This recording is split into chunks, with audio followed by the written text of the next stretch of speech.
Hello, hello, everyone. Welcome to Auntie Derek's Daytime Tea, where we discuss the latest celebrity tea in the news. And we normally do it live every weekday at 12:30 p.m. Eastern Standard Time at auntiederek.com. But today is a very special day. Today is Saturday, August 8th. And I'm just going to introduce my co-host. With me on the mic, I have the fabulous, gorgeous Moon. Hey, Boo. Hey, good afternoon. Good afternoon, and thank you so much for being here. And I also want to give a shout out to the listeners that we have in here, such as Pecky, Slayanka was here earlier. And of course, always shout out to my audience who is holding it down in the chat as well. But you all, I have a special treat for us today. So, if you all have seen the latest season of Top Chef season 23, you notice that there was a fabulous winner by the name of Rhoda, who I can say I predicted that she was going to win from the beginning. And this is from it. So, just a little bit of a background. I've never seen Top Chef before season 23. And the only reason I watched it was because my boss suggested it because they were going to be in the Carolinas. And I'm originally from North Carolina, and I love North Carolinian food. So I say, let me give it a look. And I enjoyed it, and I will be back for the following seasons. However, uh, there was the winner, Rhoda, and we have a special treat today. We're going to actually chat with Rhoda's sister and her fabulous sister. She even appeared on the show. Her name is Katrina Magbitang Sine. So, welcome to the show, Katrina. We're so happy to have you. Hi, everybody. I'm happy to be here. Kind of surprised, but yes, I'm happy.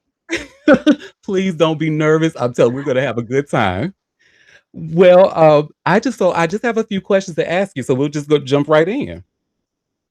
Well, Katrina, you looked stunning supporting your sister Rhoda at the finale. How has life Thank been you. since that episode dropped?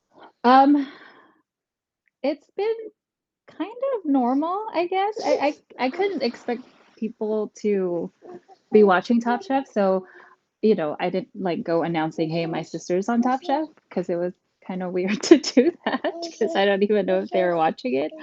So it's just immediate family knowing it, and when it came out, recording it ended October, and we all signed NDAs and we can't say anything. So we could not say we like knew the outcome, but we couldn't say anything until the finale came out. So honestly, it's just been a relief that it's done now, and we don't have to hold it anymore. Oh, I understand because I can imagine like during like you wanting to say something about it, but you just know you can't, and those NDAs are solid. So, They are. They are. I just well, had to make sure I was policing like everybody in my family. Like, please don't say anything. I get it. Now I have to say though, after the show had finished filming, I respectfully disagree. I would have been my sister just won Top Chef. My sister just I would have just been at the grocery store. Hey, how are you today? "Oh, I'm good because my sister won Top Chef." It's funny because some people, like one of our neighbors here, just texted me and said, "I was just watching, and look who I saw on TV." And and she was like, "Why didn't you tell me?" And I said, "Why? How can I announce it? I don't know if you watch Top Chef. That would just be weird." No, there are a lot of Top Chef watchers there, especially Yeah, including me. yeah. Being the first time watching with your sister season. But speaking of that appearance on TV, I actually have a little bit of it. So people, let me just share this article here. People actually did an article where they announced that the top three finalists were visited by some of their relatives, and they had a clip of that. So I'm going to first share the article from People. Look at they put the winner in the middle, honey. You see that? The winner in the middle. But I'm going to fast forward a little bit. Let me share my screen. I'm going to play a little bit of the clip where you were able to walk in and Rhoda talked about you. Give me 1 second. And shout out to everybody in this season. Kristen, the host, Gail. I love me some Gail. And let's watch. And I'm actually just gonna because this is Katrina's interview, honey. So, but no, so the correct. Now, can I ask a question? It looks Mhm. like is that oxtail? It is. It is oxtail. It looked delicious. Looks delicious. Now, we have a question in the chat asking, did you watch Top Chef prior to this? Um, I watched all seasons prior to. Rhoda's been an avid watcher, and when she started watching it, and we were still living together, we I would watch it because she was watching it. Um, but I didn't really get to dive into it because the first few seasons of Top Chef were it was a little too tense for me to watch, and I don't like watching reality shows that have a lot of tense moments like that. So, but when she told me that she was asked to join Top Chef, I kind of went through whatever seasons are available on Peacock, and I just watched it just to kind of look at what she's going to be up against. Alright. Shout out to Peacock because that's how I was able to watch the latest season. Yeah, yeah. That's a true Well, sister doing recon. I love it. I love that. Okay, now, question, because Rhoda actually mentioned in an interview with USA Today that you being at the finale, of course, was a secret, and we know that there were NDAs.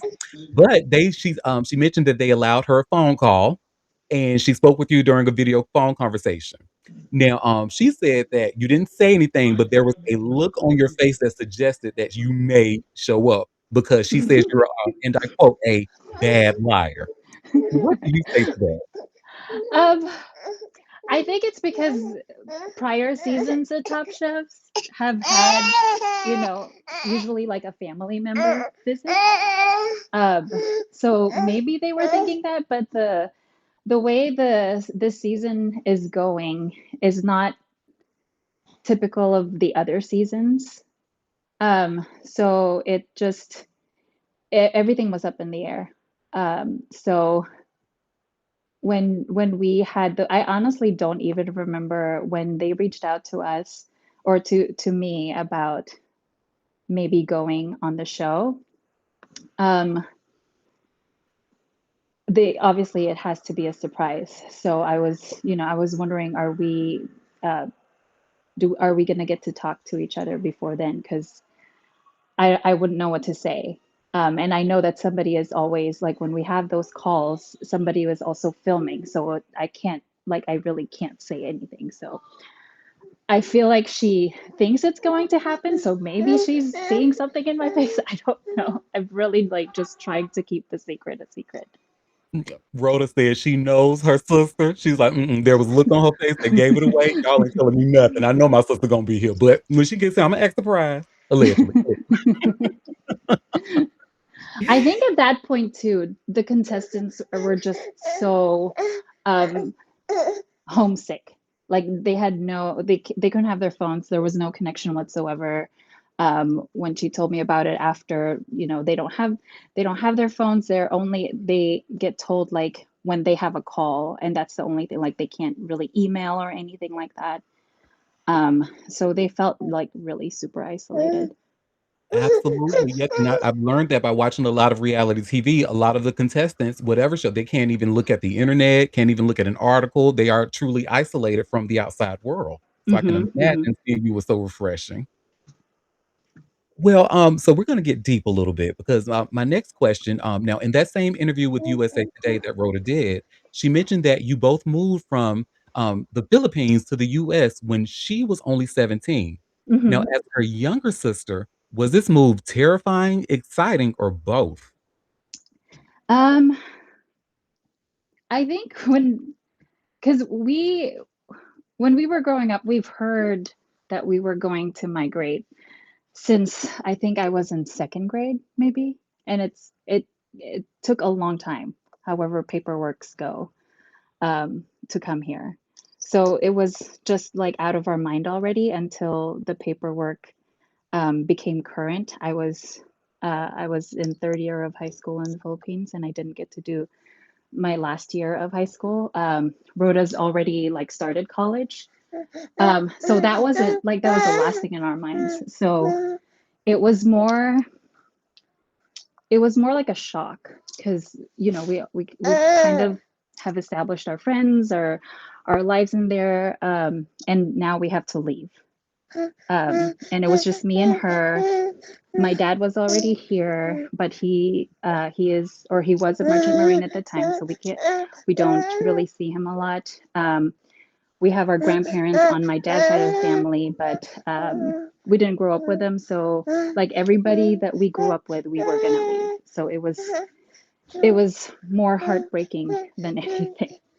Oh my, I can imagine. And you mentioned your grandparents. I did Hmm. read also that your grandmother had a food truck. Was it a Uh, food truck or a restaurant? and so this is our maternal grandmother. She had a like a small cafeteria in front of a high school in the Philippines. Oh, Yeah. And so we would help out um, we would help out with preparing the food during the weekends for their food prep for the week. nice. Oh, and you said like it was a shock. I can't even imagine. And so you were in the second grade, weren't able to finish your third year. So that leads me to believe that you were somewhere around maybe not, you were definitely under 10. No, So I mean we were like, because in the Philippines when you um the we heard that we were gonna migrate since I was younger. So by the time the paperwork came through, it's been years. So we didn't even expect it to even happen anymore. I Yeah. see. So I was from 7 years old to like 16. My goodness. And we have a comment in the chat saying there's no junior high in the Philippines. No, there's no junior high. So after sixth grade, you would just go straight to high school. Now, we have a question in the chat asking what is their year difference, but I know better than to ask a woman her age, so we're gonna skip Oh, that question. I don't really mind. It's okay. Um, So, yeah, yeah. so what is the year difference? For Rhoda, so we're almost 2 years apart. I'm 41. So she's turning 43 this year. Oh, millennial gang, Yeah. ow. Nice. Well, shout out. This is a fabulous 41 and 43. And so, and speaking of other things that are fabulous, while looking at your social media, I learned that you, Katrina, are when I say super talented baker, I don't even think that does you justice. I actually want to show the room. I took some screenshots of some desserts that you prepared. So the first thing I'm going to show them are these seasonal cookies, honey. Oh, This yeah. looks like my kind of, let me make sure you all see the correct slide. This looks like my kind of carrying on. So this looks like it's chocolate and powdered sugar and just something that I will overindulge in. And my goodness, that Katrina, girl. So that's that one. So that, and then let me show them another one. The cherry berry cherry berry cream cheese danishes. Oh, yes. Girl. Oh, but I want one right now. Do you hear me? Oh my goodness. And now I'm about to blow everybody's mind. Let me show y'all this thing that she did for her friends, honey. Let me show y'all this wedding cake that Katrina did for her friends, honey. Girl, look at that. Look at that. Katrina, Yes. And it's in you my favorite ate color. that, ma'am. That's my favorite color. It's I beautiful. forgot about this one. Do you hear that? Do you know how talented you have to be as a baker to forget that you did something like this? Well, Katrina. the other cake that I did a more recent wedding cake, so that's what I was thinking about when you mentioned it. Oh my god, this is absolutely beautiful. Thank I was you. blown away when I saw this. So we have a hand. So go ahead, Camille. Hi, Katrina. Um, Hi. do you prefer to um, make desserts or entrees or both? Um, that's a good question. I like the technicality. So let me give you. I'm a food science major. I like Oh, Oh, I like the technicality of baking. wow. Nice. it definitely shows. Yeah. Look at this is clearly science. Wow. And so, like, is this ube? No, it's actually my friend is a BTS fan, so she wanted purple in her cake. There you go, Moon. Yeah. I know. I'm like, oh my God, it's purple. This should be my cake. Oh my goodness. So what was the purple made of? It's all vanilla frosting, and I just did kind of like an ombre of the purple. The flowers are hiding the darker purple ones, so you're only seeing but there's like an ombre of a darker purple and then light purple and then white. Wow.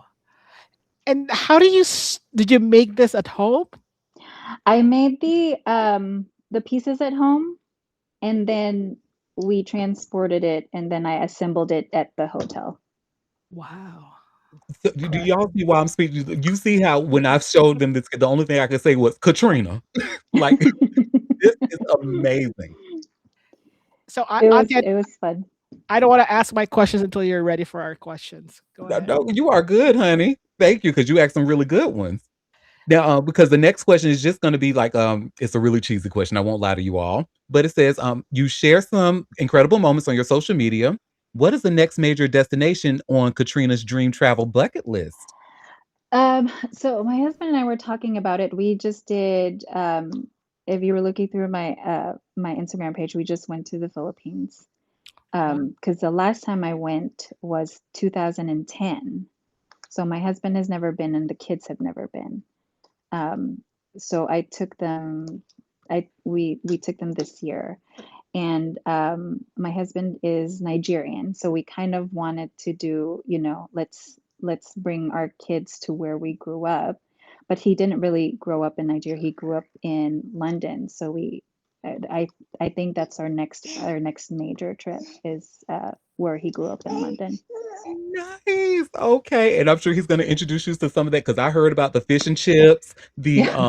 the beans on toast, all of the good stuff. Well, the funny thing is, he said he doesn't remember much of the food there because his mom cooks a lot, so he knows a lot of Nigerian food. But yeah. Nice. Well, shout out to your husband, your beautiful family, your daughter who just had a birthday recently on Tuesday. Happy birthday, princess. And now I have one more question for you, and then I'm just going to kind of open it up to if my co-hosts have any questions. But my last question is between keeping up with family, work, and life, what does an ideal Katrina self-care day look like when you just want to unplug and pour your own cup of tea? It's baking. I find I don't know if you know who Claire Sappitz is, but she usually has like a weekly new thing that she bakes. So I find a project and then just dive deep into it on the weekends. Uh, I've made I've made her croissants before, which is very technical and time consuming, and that just clears my mind of everything. So I just find a project basically and make That it. is awesome, and clearly it shows, like, if you can do that type of talent to relax, girl, I'm happy for you. Please do more of it. And we have a comment in the chat saying croissants are difficult. Yes, they are. I saw that process, like, on TikTok. I was like, "Oh, no, ma'am. I'll just go and buy it." That's what makes it fun for me is I just do it step by step. The one thing that I can't do is macarons, and it's just I don't think I have the finesse for that. I don't think you applying yourself smoking. I'm just playing. No, you will trust me, honey, based off of what I've seen, you will get there. I think those are the things that I mean. I was just thinking about it. My mother-in-law was asking me, "Is there something that I don't want to do?" And I say, there are some things that are just not worth doing, and I can get macarons cheaply from Trader Joe's, so I'll just get it from there instead of taking all that Touche. time to do it. Touche. And shout out to those Trader Joe's desserts, honey. Yep. They're not as good as Katrina's desserts, but they're cute. They're cute for Lean around the house. But so that was actually all the questions that I had for you. But I do want to see if my co-host had any where we do have a hand raised. Hey.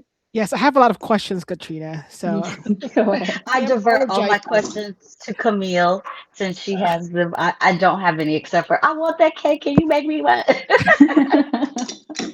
She's You're gonna close to have to you. live here. She's close to you, Moon. S- So We'll talk after the show. yeah, there you go. I'm also an immigrant from the Philippines, and I came here when I was 12 years old. So you came back this year for the very first time. Hmm. What kind of dishes and desserts did you crave when you Um, returned? I just so the funny thing is, me and Rhoda are the same. We don't cook Filipino food Really? because it's just not as good as our parents. It just it just doesn't. My parents are asking me about it because I ask them a lot whenever they visit or whenever I visit. Can you please make this and this and this? And my mom would be like, why don't you make it? You can cook. And I said, well, you guys are still alive. You make it better than me. Why would I want to make it? It just doesn't taste the same uh, Yeah. if I make it myself. So, and it's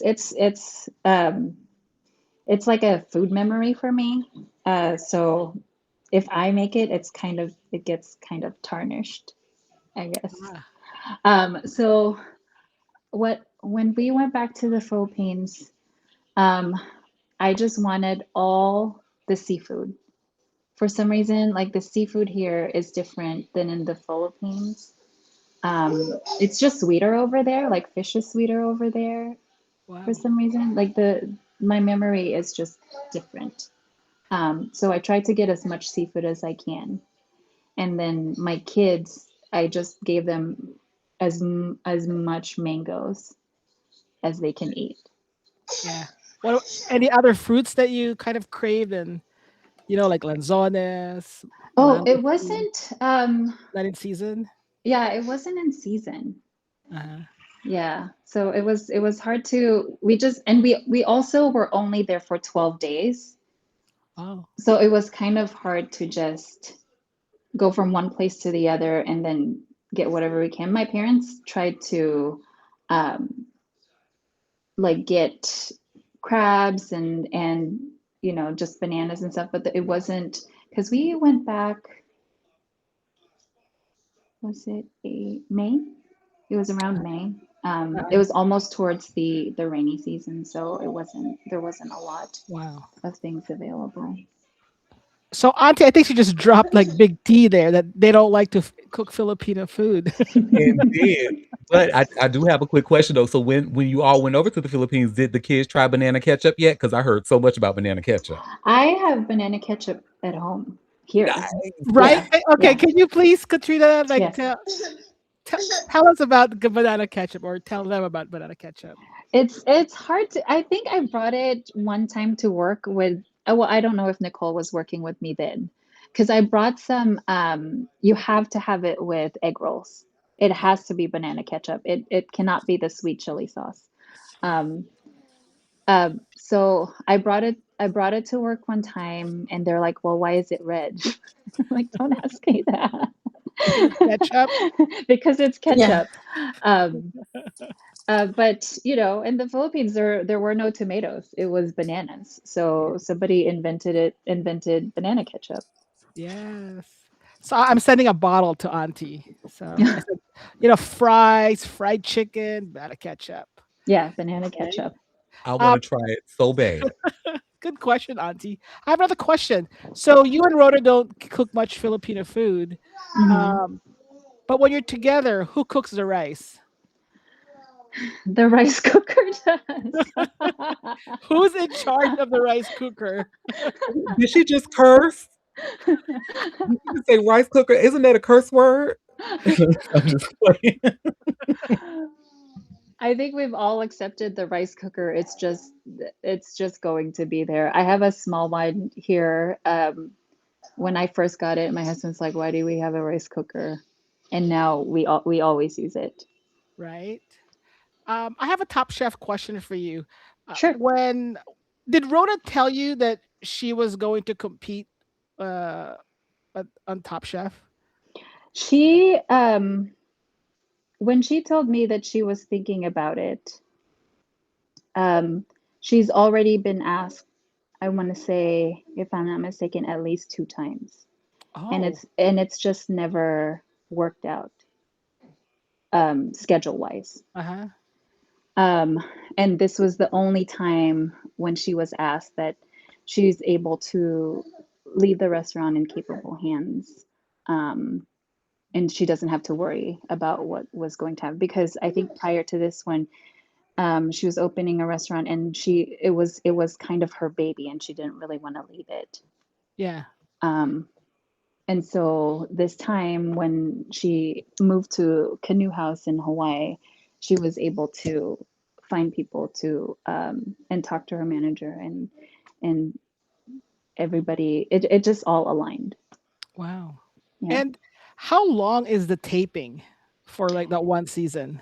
It was, I want to say, at least 8 weeks. Oh, If 8 weeks. yeah. Wow. It was, and when I was talking about earlier, about how this season is different, there were some seasons before that the contestants were allowed to go home prior to the finale Yes. meal, Uh-huh. like sometimes like months at a time, and then they could, like, stage at different restaurants prior to the finale. But for them, it was one day after the other. Um, and it was like super quick. And Wow. that's why, if anyone has watched the season, there's if we didn't know what the outcome was, there were some instances where we were like, and it's like, how the judges are. It's really like one day at a time. Oh, It's wow. one cook at a time. And it was, when Rhoda got eliminated, and she just came back from winning Last Chance Kitchen, she went straight to the elimination period. So she like, her head was just spinning. Wow. And So so, yeah. yeah, Sandra and I, who's in the audience, we're big Top Chef fans from season one. Mm-hmm. So this is really fascinating. When they brought you in, Mm-hmm. was this the first time you visited North Carolina? Yes, yes. I believe, in South Carolina. I used to travel a lot for work. Uh-huh. I believe I went to, actually, no, I've been to Raleigh before. Okay. Shout out to Raleigh. That's where I'm Yeah, from Durham, so 15 yeah, minutes away from Raleigh. yeah. I've been to Raleigh before. Yeah. And okay, how was the craft? Like, what did they serve you?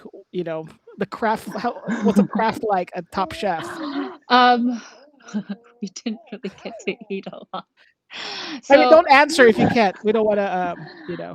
well, I mean, we were all, the three family members were in just one hotel.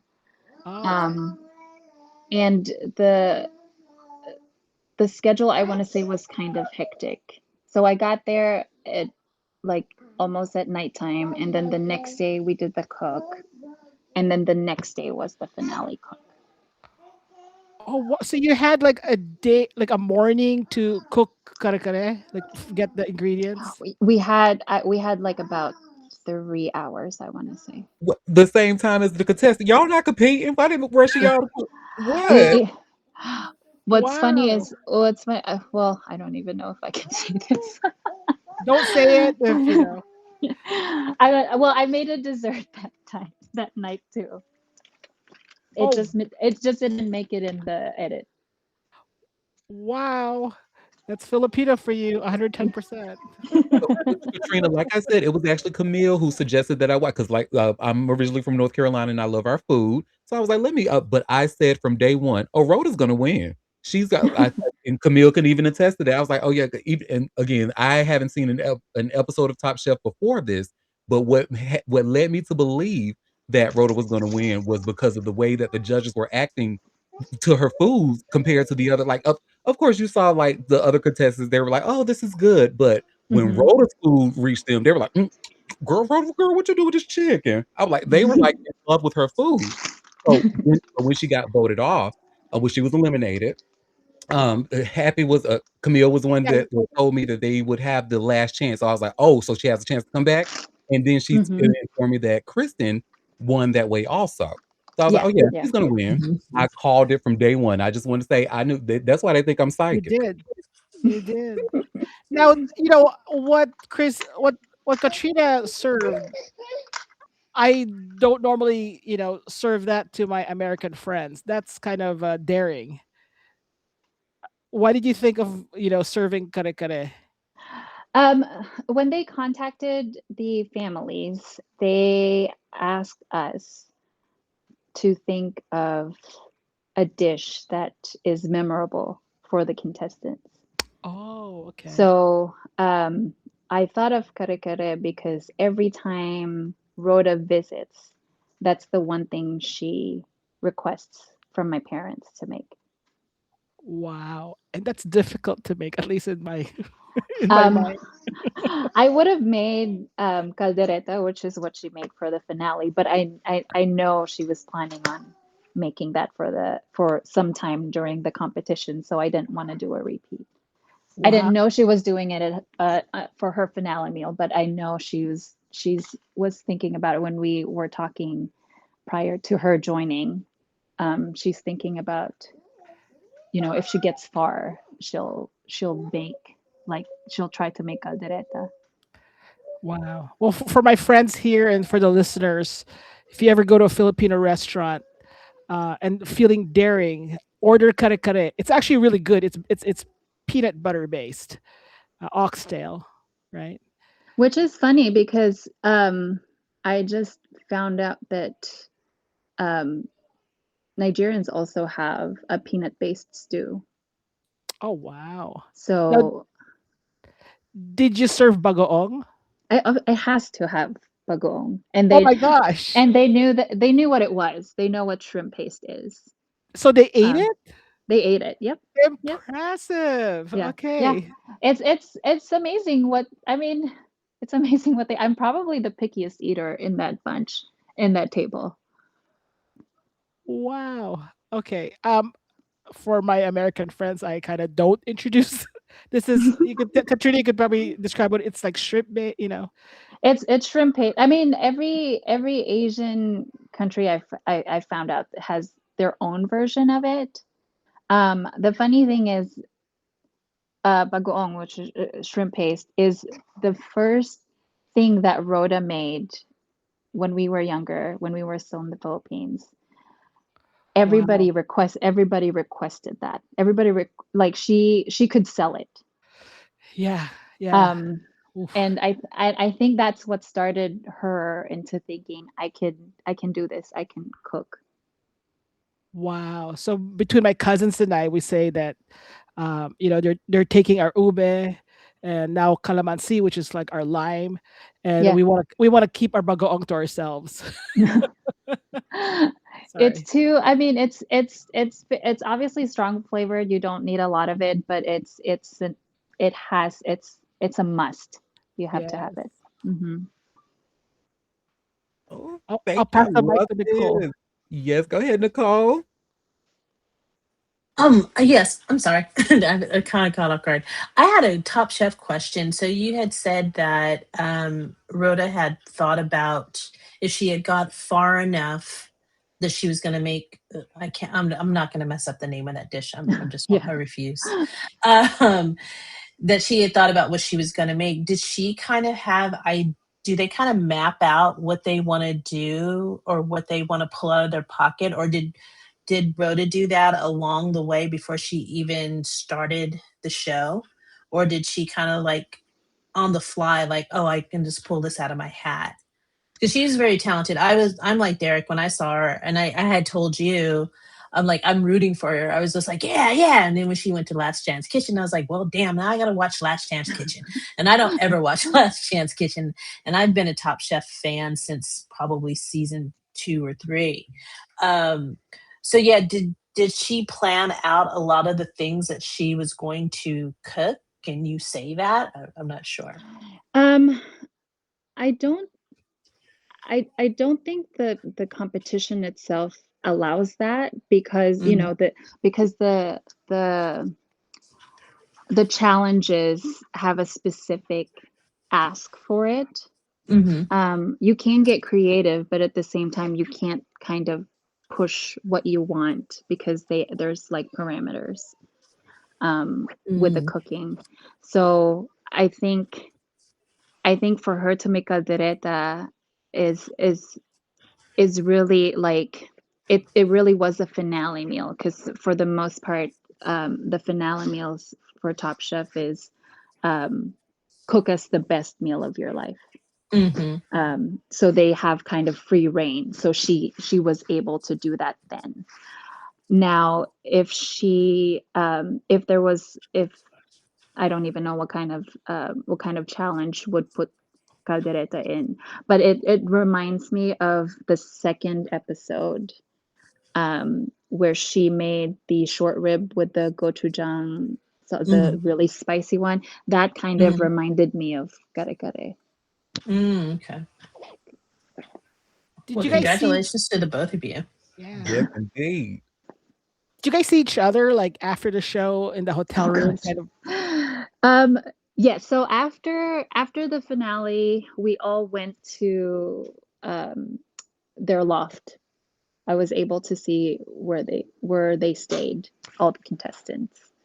But after that, no, we have not seen each other's in the finale. I don't think so. Actually, she's been so busy, so busy. Oh Booked and wow! busy. Okay. Shout Mhm. out to Rhoda. So is she back at her restaurant? I She mean, I'm sure. is, but she has a lot of engagements. Yeah. She's I think she's booked out until next February, Oh, I good think. for See, her. what I Yeah, say, booked and busy. And, she and has a lot of collaborations with the Top Chef contestants. Um, and I really wish I could be at her collaboration with Lawrence in December because Oh. I've kept in contact with Lawrence's wife. We really hit it off during our very short time in North Carolina. So I wish I was there, but I don't know. We'll see. Yeah, he could wow. cook. He could He could cook. cook. Yeah, he's definitely one of those super talented. I mean, they all were very talented. But yep, and if Rhoda didn't win, I knew it was going to be Lawrence as well because they were kind of Yeah. given like not as like as much as they did with Rhoda's food, but they were like because remember the ribs that you were referring to, baby, those judges sucked those ribs off the bone, honey. But Hmm.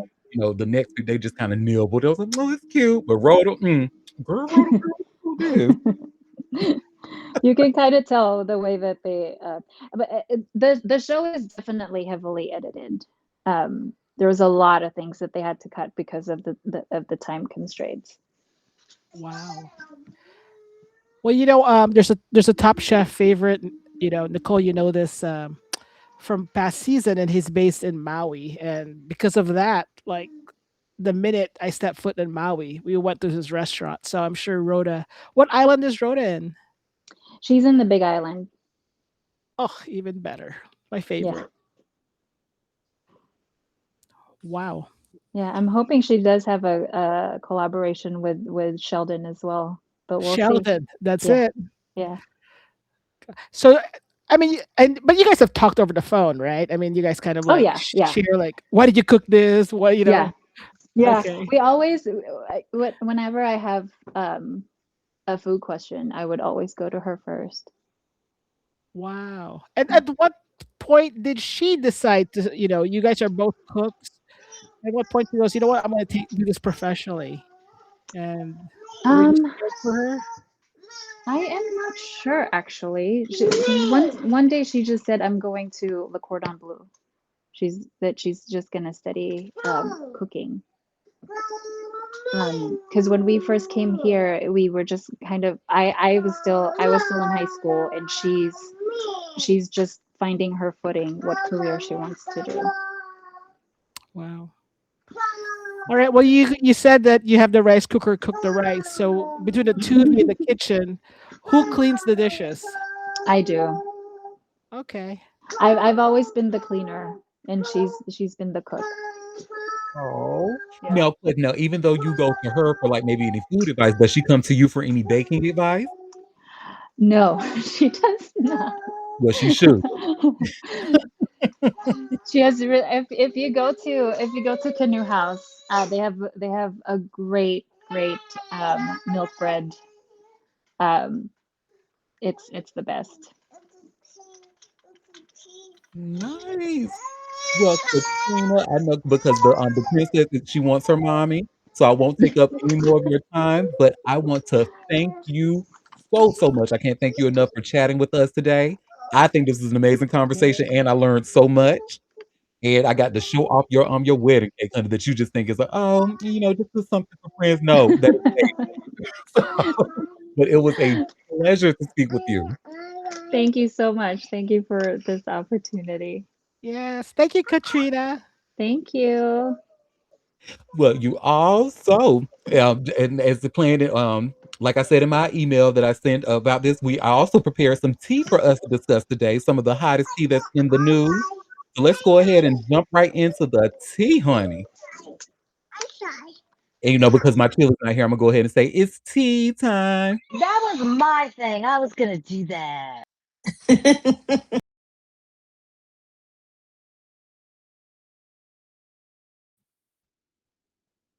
All right, you muted, Auntie. Oops, sorry. The the first thing that I have for this tea session for Saturday is Stefon Diggs. So, honey, Oh, he's Lord. back in court. And you all should see, I just shared here by way of TMZ, and let me make sure I share the correct slide. But here we are, and it says Stefon Diggs, male sexual assault accuser, is accusing me. It says that he's accusing him of being a media whore. And hold on, give me one second because I got something that's stuck. I'm just going to refresh, and I'll be right back. Okay, sorry about that. But yeah, so like I was saying, honey, so let's get into this. Stefon Diggs claims his male sexual assault accuser, Christopher Griffith, is full of it and only trying to make new claims in their legal battle in an attempt to get more publicity for himself. The NFL star filed court docs obtained by TMZ opposing Christopher's effort to amend his countersuit and to add new evidence to support his claims against Stefon. As TMZ previously reported, Christopher claimed Stefan sexually assaulted him at his home in 2023 and then had members of his family and friends beat him up a week later. Stefan denied the claims against him. Christopher recently asked the court for permission to add claims. Stefan defamed him when he spoke out about the lawsuit on social media.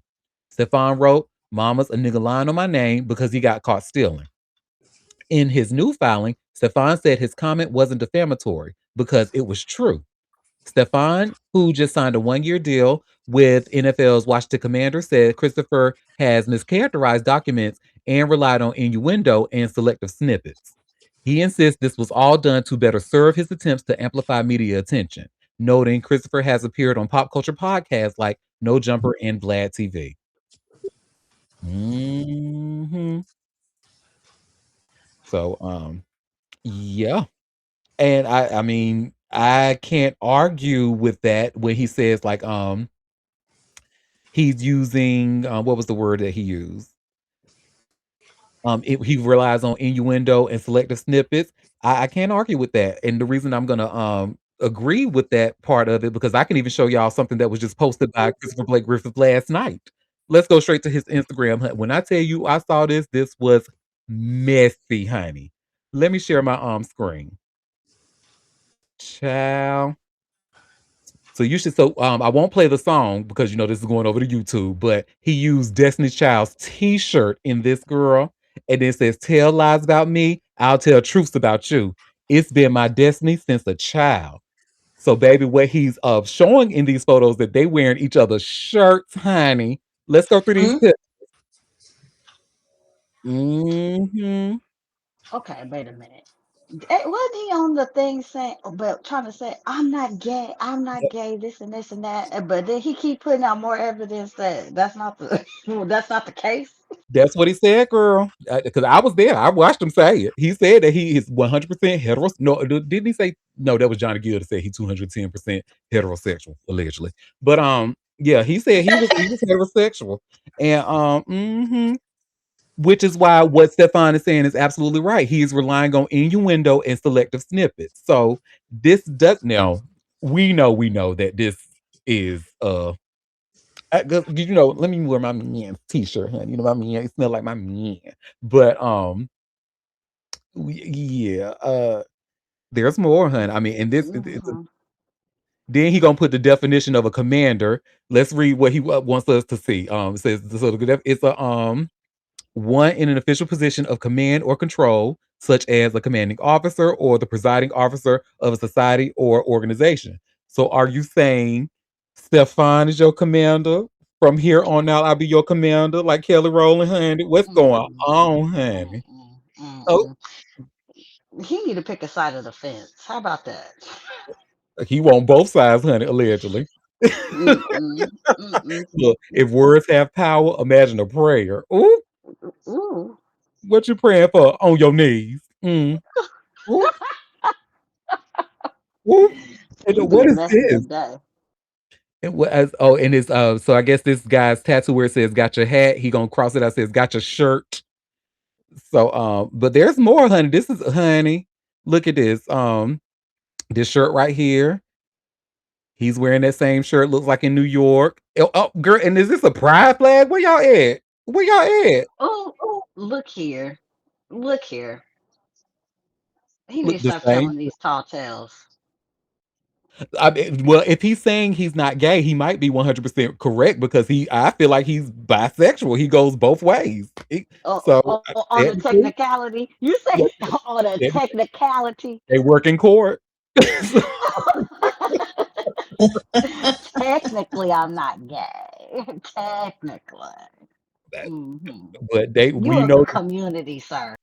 yes, honey. I mean, but I'm saying this is, I know me personally, I've never, well, no, I can't say that because there was a close friend of mine and I thought his shirt was really cute and I wanted to wear it to a club. But to wear it like this many times, no, to me, this looks like an intimate relationship. I'm sorry. So, but I yeah, these are said that all, how many shows ago? I said, mm-mm. This is what is that? A scorned lover, or Mhm. an extortion, or maybe he set this up to be an extortion caper. Scammers is sophisticated these days. I don't know. Baby, hell hath no fear like a bottom scorned, honey. Allegedly. Allegedly. That's what he acts like a scorn. He acts like a scorned woman, actually. If I'm gonna be Mhm. honest. Mhm. Yeah, and to be fair, because I know if you have your brother and his goons beat my ass after I denied you sex, yeah, I'm gonna take your ass to court too. But I I don't. mean, pick a I think side he though. might. I feel like that's just his story, but I think it was a lover's quarrel. Something happened, and then he did have him beat up.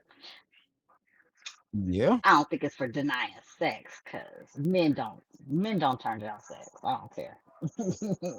and I oop. Men don't turn down. They put their thing in any hole walking.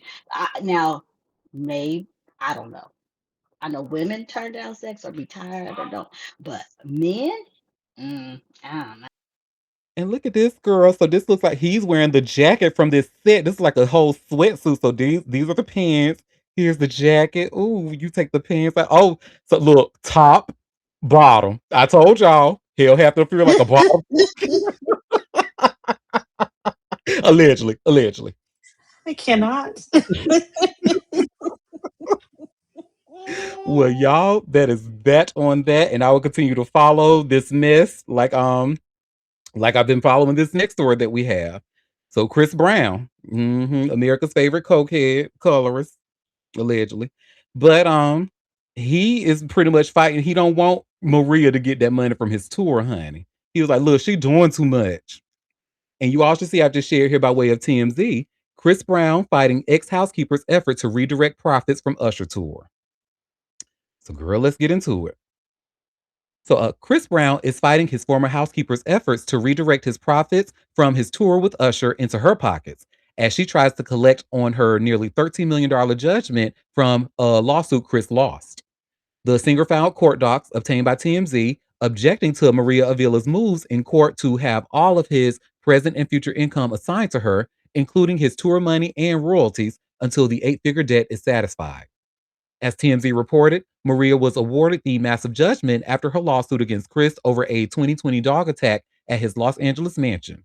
She claimed the dog viciously attacked her and caused severe injuries. Chris denied claims of wrongdoing, claiming Maria provoked the dog, but a jury ultimately sided with Maria following a trial.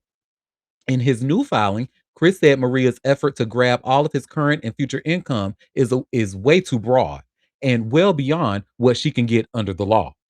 Maria previously claimed in her papers Chris had made no effort to satisfy the judgment, prompting her to pursue these collection efforts in court. Chris and Usher are in the thick of a nationwide stadium tour with 33 performances from June to December. He said, honey, look, that's way too broad, honey, and that's way well beyond what she can get under the law. Tell her to leave me alone. I give it to her when I get it to her. Do she take checks? Do she take post-dated checks? I don't know. But that is that on that. Hi, Shakoya, welcome. That is that on that, honey. Enough about that cocaine chorus. And what we got, y'all, this story here. So I think we actually discussed this briefly last year, believe it or not. So do y'all remember me discussing briefly about Faith Evans was suing over Biggie's estate? There was somebody in Biggie's estate that was upset that he wasn't privy to a lot of information and stuff. So she pretty much like, look, I'm thinking about my kids, for this money's supposed to go to my kids, essentially. I'm paraphrasing, but girl, this is not good news, unfortunately. You all should see, I've just shared here by way of All Hip Hop. Faith Evans loses major ruling in Notorious B.I.G. estate fight. Girl, I hate that people keep on going through it with these estates, honey. Well, let's get into it. Wayne Barrow just won a major court battle over control over the Notorious B.I.G.'s catalog, and it's a massive loss for Faith Evans. According to Bloomberg Law, a Delaware judge ruled that the trust controlled by Barrow, which holds assets from Biggie's late mother, Valletta Wallace, is a legitimate member of the LLC that co-owns the rapper's music catalog and likeness rights. This means Evans can't keep Barrow and the Wallace estate locked out of the money locked out of the money flowing from the primary wave music deal. The whole situation stems from what happens after Primary Wave acquired a 50% stake in Biggie's catalog in February 2025, right around the time Valletta Wallace passed away. Barrow claimed Evans seized control of the business and refused to distribute the Wallace Trust shares of the proceeds.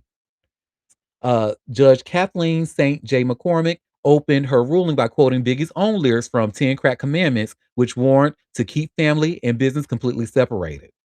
Evans tried to get the Delaware case paused while a separate will challenge plays out in Pennsylvania, where Biggie's children are claiming Barrow manipulated their grandmother into naming him trustee and executor. But McCormick rejected that argument, ruling that the two cases involved independent legal issues that can be resolved separately. The judge made clear that whether Barrow keeps his role as trustee in Pennsylvania doesn't change the fact that the Wallace Trust is a member of the LLC, period. The Primary Wave deal was reportedly worth around $100 million and gave the company stakes in Biggie's music, name, and likeness.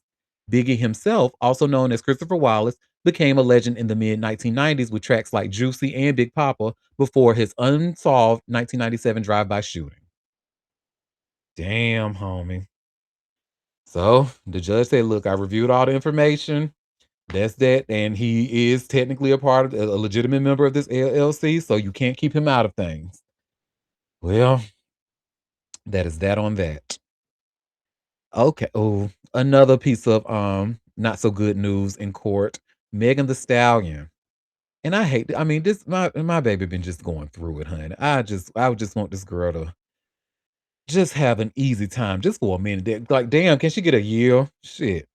But anyway, you all should see what I've just shared here by way of hot new hip hop. Megan the Stallion loses bid to toss former photographer's lawsuit. Well, let's get into this, honey. A federal judge has refused to end Emilio Garcia's lawsuit against Megan the Stallion before trial. This leaves a jury to sort through competing accounts of his time working as her personal photographer. According to XXL, Judge Gregory H. Woods denied Megan's request for summary judgment Friday, finding enough disputed evidence surrounding Garcia's workplace claims to keep the case alive. Garcia sued Megan the Stallion Entertainment, Hot Girl Touring, and Rock Nation in 2024 after working with the rapper for several years. His complaint alleges that he was underpaid and subjected to a hostile work environment. He also accused Megan of repeatedly commenting on his weight and claimed his compensation structure was changed in a way that reduced his earnings. Megan's attorneys have denied the allegations, calling them fabricated and describing the lawsuit as an employment dispute being dressed up as sensational claims. The most widely discussed allegation stems from a 2022 trip to Ibiza. Garcia claims he was riding in a moving SUV with Megan and several women when the rapper began having sex with one of them beside him. According to the suit, he could not leave the vehicle and was later told, "Don't ever discuss what you saw." Megan's legal team has disputed Garcia's characterization of the incident and his broader account of the working relationship. This case had already survived an earlier attempt to substantially narrow it. In 2025, Woods reportedly allowed claims involving an alleged hostile work environment and certain wage and hour issues to continue while dismissing others. Further, Woods found conflicting evidence on issues involving Garcia's working conditions, compensation, and other surviving claims that cannot be settled at the summary judgment stage. His attorney, Rob Zambrano, said Garcia is looking forward to having his day in court. No trial date has been set. Both sides are expected to submit estimates for how long the proceedings will take before Woods places the case on the calendar. Girl. Mm. Child, it'd be hard to have these people employed because that's they, that's crazy. And I just hate like, "Hi, Chili, welcome." I just Hello. hate the language of this. Like, they're just making her seem like they trying to make her pretty much seem like, Madam from All the Queen's Men, like, and just making her seem like she's a nasty person to work with and Loosey making her goosey. She's just having sex with a woman in the car with everybody in the car. Like what? They want to yeah. bring Megan down so bad, so bad. It's really shameful because she's a very independent, sexually free woman, and they can't stand it. They can't stand it. Yep. We have a comment saying they try to make her to seem like she's a sex crazed harlot. Exactly. Her name is not Auntie Exactly. Derek. Like, please. Exactly. Exactly. And if she was, it's her business. She And ain't asking nobody for nothing. I don't think she would have sex with someone in a car full of people. I'm like, okay, that's a bit much. Well, I mean, she might. I don't know, but it's Yeah. just, it's Freak, always something freak, with her. freak nasty. Right. She's a freaky girl now. But I hey, mean, I think she's a lot more talk than she is. you think she I talk think a little big? bit. Yeah.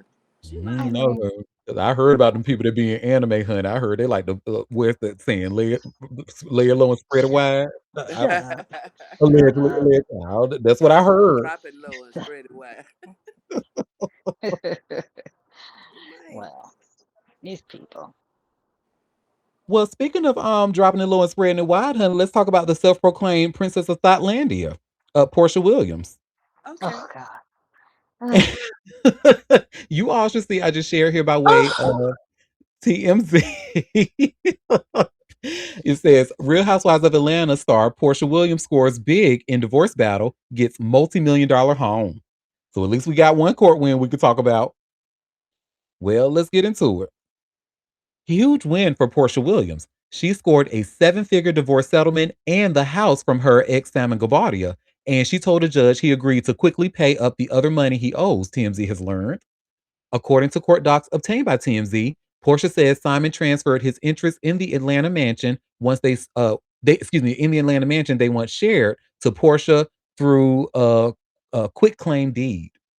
Portia says Simon also agreed Portia is entitled to $1,568,181.63 in reimbursement from his share of the property's equity and further agreed to give Portia the title to a 2021 Rolls Royce Ghost. Under the agreement, Portia says she has full authority to refinance the home or sell it in a commercially reasonable manner without Simon or an arbitrator being involved.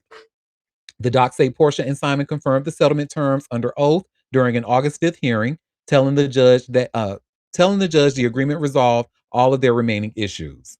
In her filing, Portia pointed out Simon already agreed to the terms of the consent order.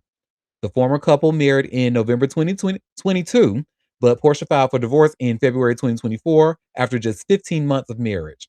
And then they end with put the champagne on ice. Listen, I know that's right, baby. Look, we have a conversation, queen, okay? Well, I guess. I guess you. I don't know. Listen, get every penty from that motherfucking Nigerian Trump supporter. Get all of it. Fuck Oh, him. he's a Trump supporter. Oh, okay. I Hmm. guess I won't be too bad about it, but I can't. Somebody who don't. What's the only job she had was the damn radio show. Yes, Ugh, this child. and I thought she was so good on there. she Ugh, child. I'm so sick of her. She another one. Ain't got. What do you do besides being you? What else do you do?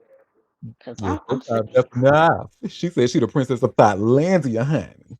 Ugh, oh God. Anywho, Listen, I'm just glad it wasn't the other way around. She had to give her his money. mhm. Well, speaking of giving money, honey, let's talk about Savannah James. How Hermes, the Hermes store, honey, in Italy, how they threw they known for throwing shade at black people, which is why I Yeah. don't I feel like there's too much information out here that shows that this happened to a lot of major black celebrities, right? Louis Vuitton too. Louis Vuitton too. Well, you all should see I've just shared here by way of radar online. Savannah J says Aramis, a saleswoman, was fired after she was allegedly turned away despite having an appointment. So that's the gag. They had Mhm. an appointment to be up in that motherfucker, and they still turned them away. Yeah. Girl, Well, they treated Oprah crazy, so Um, I watched a video earlier, and I put a thing on there. I'm that friend. Her friend. That's me. I'm the crazy friend. I am. And and as I've told you, my BFF, my golden girl, who is in the building right now. Hey, golden girlfriend. Hey, girl. She probably like, oh my God, why did you say something? But yes, I am that friend. Oh, I'm finna act a fool. Don't worry, she ain't gonna say nothing, but I will. Hold on. But why would they turn away a person who obviously has an appointment, knowing that some black people have money? This was They strictly, to racist. me, a racist event. Oh yeah, well Italy is very racist. Very, I So know. mhm. Yeah, I know. yeah. Mm. And then I won't read the entire article, but it just said because Moon pretty much summed it up. Like, that's what you saw in the video, and it was the friend who pretty much had to, because the friend was the one who made the appointment. Her name is April, and she was like, Savannah, she's more like she don't like too much drama, so she was gonna kind of chill out about it. No, fuck that. I'm about to no, and then they say says April claimed the confrontation was escalated to the point that the saleswoman was ultimately fired. She said, "I'll be back for you. I'll be right back." We had an appointment, she said, trailing off as she called. If recall how the employee allegedly treated them. April, meanwhile, said she immediately went into defense mode for her friend. And I said, "Baby, you caught the wrong one today." She recalled describing Savannah as very nice, but making it clear she was prepared to confront the situation herself. Yeah, that was fucked up. They always do that shit, and Hermes is known for doing it. Now, y'all, I guess, because they these niggas can't N words with the hard they can't afford, like, because I think if I had like a Croc Kelly Hermes bag that I'm thinking off the top is like $30,000. If I remember correctly, I remember once upon a time the cheapest Birkin bag, Hermes Birkin, that I saw was like $12,000. The So cheapest. Auntie, Oh. there are a yeah. lot of wealthy black people in this world, and Hermes know this. We Hmm. see rappers and everybody carrying their bags and wearing 15 diamond chains come on, come on. Savannah may not be that kind of aesthetic, but they know better. They know They know better. better. It's the racism. It's what And it is. they should have had a change in policy when they messed around with Oprah. and was it the Birkin store out there or something like that? Everybody should have been on notice. Well, No, her, it was But there well, in it South was on Carolina. in America when she wasn't in Italy. She was right there on what's that famous drive? Rodeo? Rodeo. Yeah, You talking about? I thought she oh was over out the Yeah, country, I but think she she was just. it overseas when was that it happened. She was it was overseas. Yeah, oh she was okay. I thought it overseas. was America. My bad. And I do believe she was in Italy as well. Yes, because Rodeo Drive would never, by the way. Oh okay. Oh, yeah, they would. Good. I just read a Not story earlier. not Oprah. Um, Not oh, Oprah. not Yeah, Not Oprah. on No, Rodeo. no, not That's Oprah. what I'm saying. Not Oprah. Because there's a Louis Maybe Vuitton, maybe someone they didn't recognize, but not Oprah. but you still shouldn't. Like, there's a town um, in Glen. It's called Glendale, and it's right in between Burbank and Pasadena. mm-hmm. Hmm. And there's a Louis Vuitton store there. And I just read a story on Threads earlier before we all got on this podcast. And there's a black man, and he's been a costume designer, and has a lot of clients. So he was waiting in line because you got to stand in line at I that particular I store. saw that. Yeah. Yeah, and he was turned away, and he's like, I shouldn't have to tell people who I know or say I do this or I do that to walk into the store. But again, Glendale is racially known as a sundown town. Oh. So there's a lot of Armenian. Well, I'm not pointing out any ethnicity, but it is heavily populated with Armenian and several other types of Asians. Okay. Um, but for them to turn him away just for standing in line, now that's a problem. And this goes beyond just Savannah having she was in Italy, and of course if she has an appointment they should honor her appointment, but just to be turned away at the door, that's With an an even appointment. bigger issue. Yeah. With an appointment. They didn't care. No, no. Well, that was the point that I was making, is that in Oprah in Italy I could understand. Savannah in Italy I can understand. A little, yeah. I mean, I mean, I'm just saying, not that it's right, right? But I'm saying they don't know who those people are, so they're more inclined to be more racially profiled and in different countries because that's just how they are there. Here, I'm not surprised that that happened in Glendale. What I was just saying was Oprah could not walk in Louis Vuitton on Rodeo and be turned away. I just that Yeah. Mm-mm. could not They would her know better. her Yeah. yeah, that's the point that I was making, is they know better. And it's Mm-hmm. Oprah, so she's more recognized. But again, I could understand if they're not recognized because their racism comes out in that way of people they don't know. And also Glendale, you're right, is very heavily populated with Armenians and white people too. But I will say that they have been racist in Glendale for a very long time, even Burbank, Mm-hmm. even their surrounding cities. Mm-hmm. So yeah, I just wanted to put that on in the chat. Yeah. I didn't know it was a sundown town, and I used to work. I used to work at DreamWorks, and there was a DreamWorks office in right there Burbank. in Glendale, right off the 134. Mm. Um, and I would, this was the high rise. It wasn't a campus because the campus was on the other side of the freeway. And I used to walk down and go, because I like me some Mediterranean food. And I walk into the shops, I'm like, why are these people looking at me crazy? And this was like 10, 15 years ago. Didn't have a clue.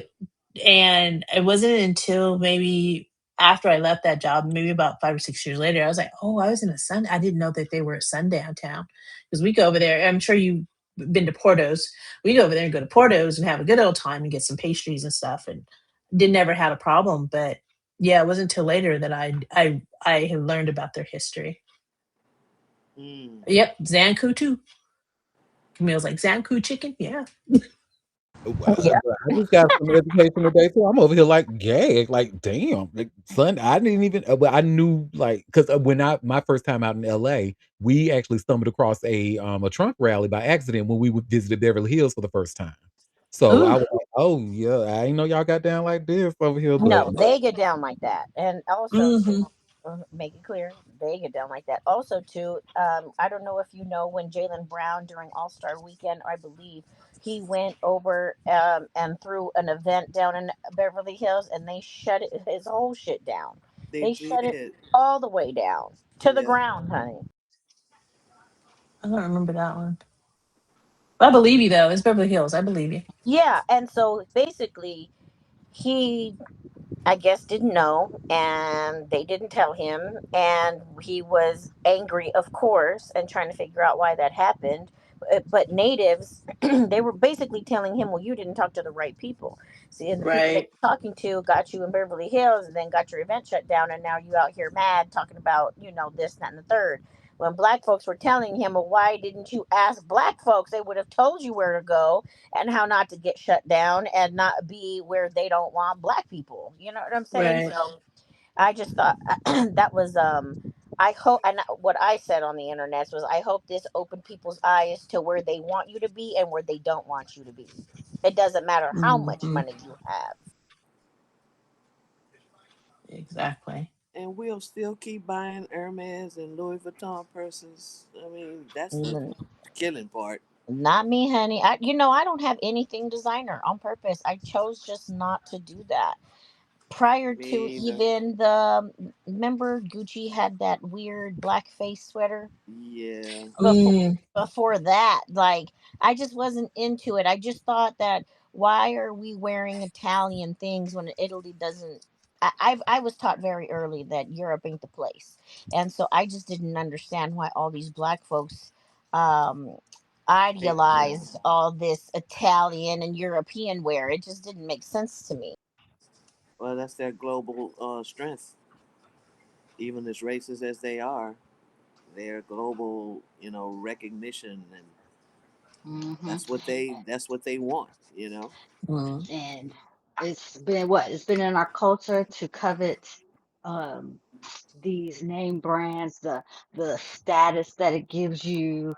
Yeah, I mean, I hate when people are label whores. Or you guys remember that whole little craze where everybody had to wear those red clown boots? Are y'all okay? Are y'all okay? What about those $25,000 jeans? What's the name of those jeans? True Gee. Religion. No, If some some new True shit. Religion is No, 25,000, no, I not know True something No, wrong. Religion. they're called like something cross or something like that. Yeah, yeah.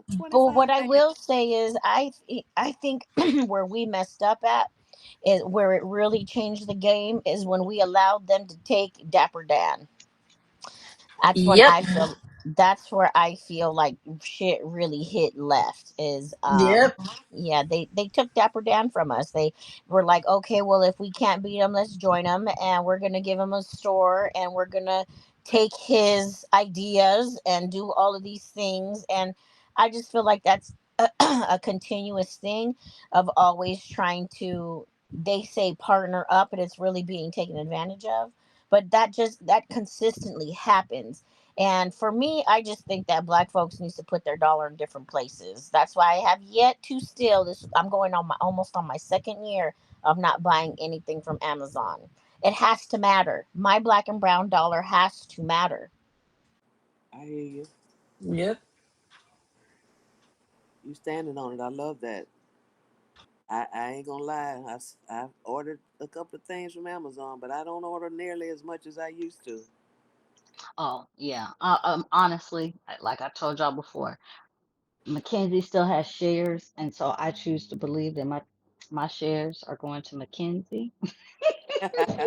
Whatever I purchase Your dollar is supporting going her to side. Mackenzie, Right. and that's how I get through. But my stance is I'm never going back to Target. They can kiss my ass. So Oh, never. No, I haven't been Nah. back there at all.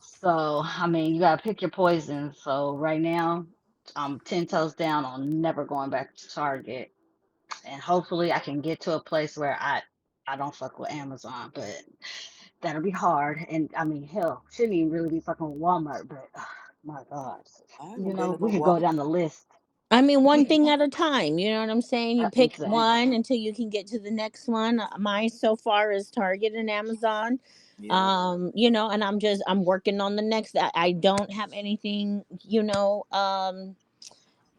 luxury or expensive or Right. I don't got red bottoms, I don't have any of that. Like even now I've stopped buying sneakers for real. Like I've been retired for a little while. Oh Yeah. wow. Hmm Man, them big red boots was a. I mean, that was Honey, everybody crazy. wanted to look like a video game member. It was weird. That Oh was my so crazy. God, that was such a horrible. I was like, y'all some stupid people. Like, ugh. Now you don't even see them anymore. I wonder how much No, you pay for waste the them. money. Waste Right. the damn money. Where I was saying, where you gonna wear them to? To where? Take a picture with. That's it. Ugh, just stupid. To I digress. forever be known as a clown, literally. Okay. You got proof that you are a clown. An expensive one, but a clown nonetheless. Okay. Facts. Well, You honey, see, speaking of clowns, honey, I hate to have to talk about this story like this because I mean I know it's a broader conversation about sexuality and all of that, but honey, Andrew Gillum, mm, Oh God, I know. Oh, okay. girl, you all That can baby see where needs it some says help. here by way of TMZ, Andrew Gillum locked up again. Authorities say he tested positive for meth. Oh, they got Yeah. him that time, huh? Yeah. Mhm. I think he's a meth head. And I mean, and unfortunately, this is sad. This the way he's spiraling is very sad. I hate to see it. Yeah, me too. Yep. Well, this start. Andrew Gillum's back in jail after prosecutors say he missed a drug test and then tested positive for methamphetamine. Baldwin County Assistant DA John Oxford tells TMZ Andrew is taking part in random drug testing known as color code drug testing. Basically, we're told Andrew is assigned a color by the court and he's supposed to call a hotline every day. If he calls the hotline and his color is read out, he has to report that day for a drug test. Oxford says Andrew didn't show up for his drug test on a day his color was called, so he was tested for drugs at his court appearance Thursday and it came back positive. As a result, he was taken back into custody. TMZ broke the story. Andrew was arrested for drug possession last month when cops say they found him with 3 grams of methamphetamine, 8 pre rolled marijuana joints, 4 cut straws, 3 pipes, and a bong, and a partridge in a pear tree. Anywho, Andrew passed the drug test shortly after his arrest, and there was some indication he might enter a pretrial intervention program. Unclear how this will affect whether he enters that program. It's been a steep fall from grace for Andrew. He was the mayor of Tallahassee, Florida from 2014 to 2018, and then ran for governor of Florida in 2018, losing a very tight race to Ron DeSantis. We've reached out to Andrew's camp. So far, no word back. Well, he in custody. He can't say nothing. What y'all want him to say? They Right. said it's camp. No word back. What the camera I now? He had in just jail. said I had just asked Auntie, I said, where is Andrew? And sure enough, here he come popping up. Yeah, he's still not hitting bottom. No, he's gonna hit bottom before he changes because doesn't look like he's taking this, you know, to heart.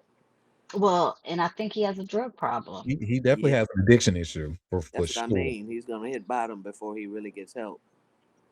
And we have a comment saying, "Lay down with crackers, get up with crumbs." Oh, Ooh, Definitely. I don't care how well, careful you try to be. You're gonna wake up with them well. crumbs. And honestly, this was part of like the conversation we had.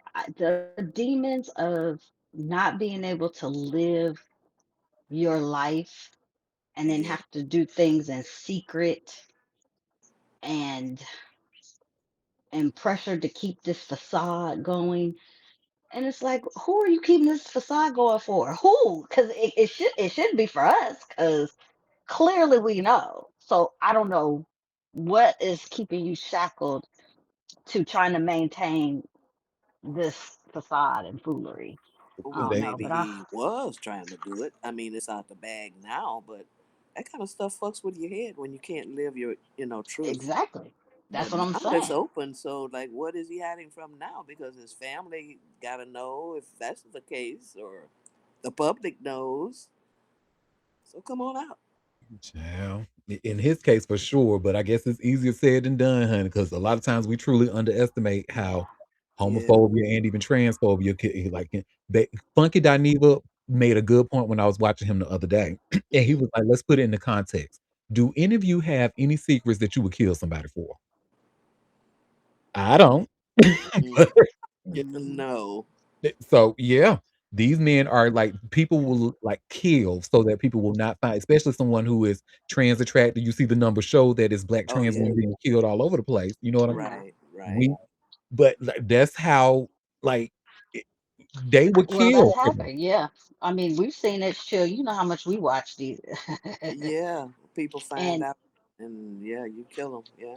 well, if you threaten people, and so just like even with like you said, if it's a secret, like like the Mm-hmm. David secret, you Yep. tell You them, threaten "Oh, to kill. I'm gonna tell your secret," blah blah blah. Yep. He killed them. Yeah, yeah. You threaten them. Oh yeah, if they perceive a threat that you're gonna tell their little secret, yeah, that's you put your life in danger. Especially if they're on their way upward, they can see a path to where they want to be. Especially when Hmm. you're trying to break into entertainment or Hmm. anything like that, and somebody threatens to come out with that secret. I mean, yeah, yeah, that'll send people over the edge. But I think he was already on the edge. You don't just up and kill a person if that you don't have that Oh in well, you. David Or was already weird. Yeah. yeah, you know what I'm saying. You don't just turn from a me to a killer. You just Yeah, don't no, do that. he was already kind of on the edge, Yeah, or he was already a little satanic. right. But people who perceive a threat, they will kill people. That's the guy who was found in the pool. Oh, oh, oh, Oh, oh, oh, oh yeah. oh. Well, a little fucking not even was saying that on another show. It was like, baby, check the transactions, check who he was last time. Right. Fuck with people's money, or they hate, or they mind, and it's on and cracking. Right. Y'all, well, this next story, I hate that. I wish we had better news, but remember, we've been talking a bit about Sam Monroe Jr., the actor from Menace to Society and stuff, who was having a bunch of health issues. Oh, Oh yeah, yeah. It's not getting better, y'all, at all. I saw And that. yep, you all should see where it says here by way of TMZ, Menace to Society, Sam Monroe Jr. may end up in vegetative state. Mm, Medical decision looms. mm. Mm, That's So unfortunate. sad, yep. and that's so hard. On the people that have to, the family that loves them. You're stuck in that limbo, and it's To hard. make that type of decision. Yeah, well, it might not be no decision to be made. If he's not brain dead, Right. he might, like Auntie said, be vegetative, which means living Hmm. later, and the turning every 2 hours, the feeding tubes, the trach, the infections, the pneumonia, the bed sores, the whole Hmm. gamut of what that means, and the care he's gonna get, and who's gonna provide it, and all of that. Who gonna pay for it? Yeah, it's a lot. It's a lot.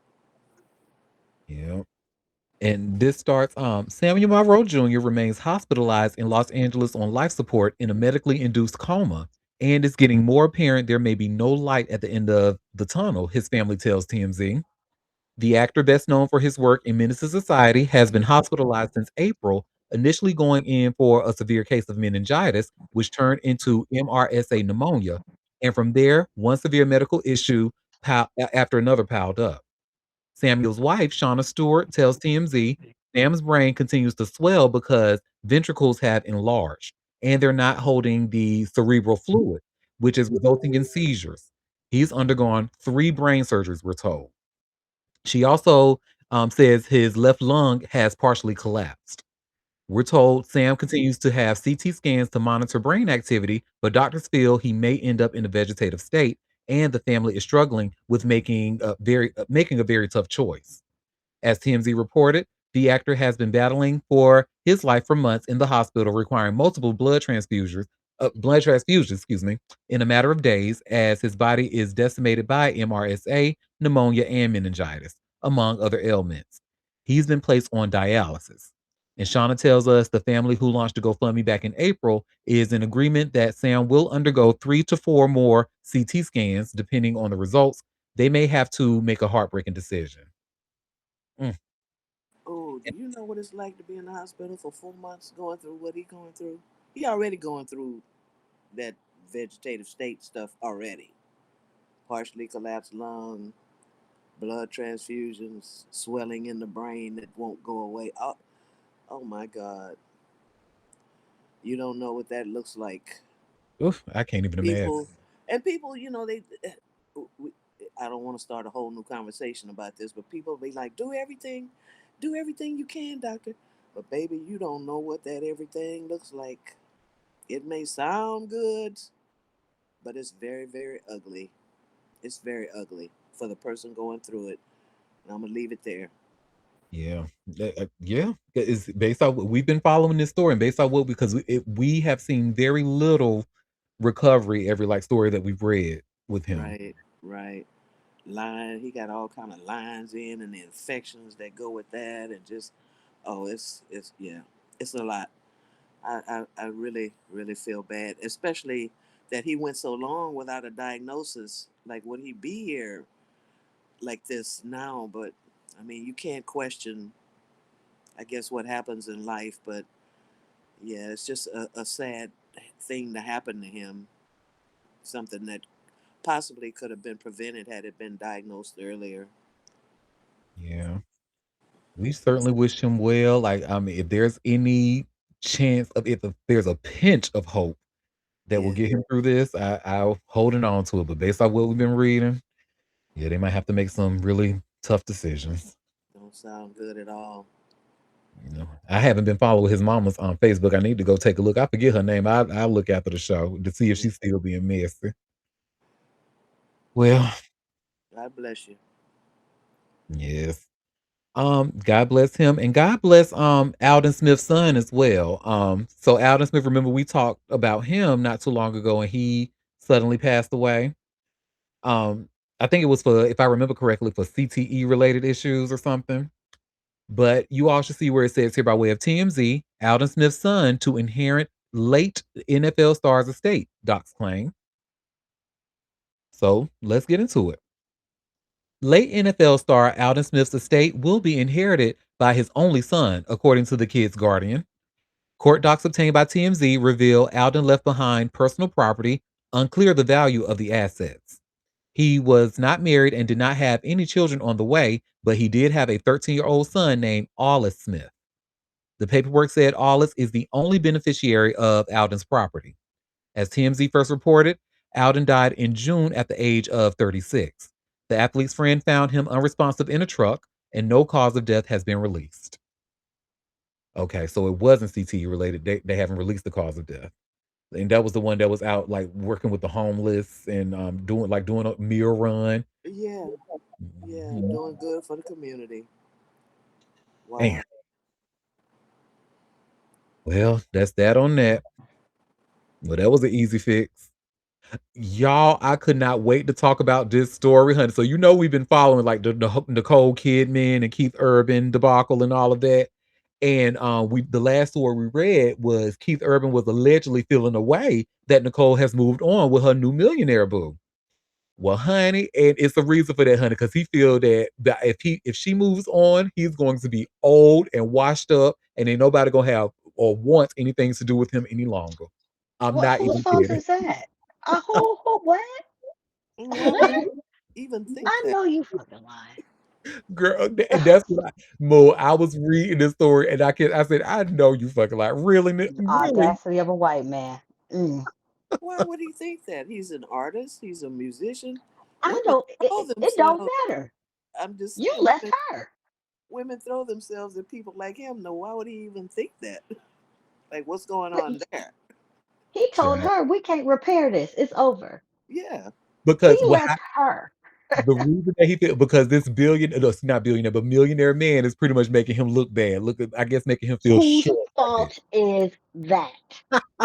Well, that. did he think she wasn't gonna get nobody after him or something? What? Ah, you fucking Uh-huh. lost.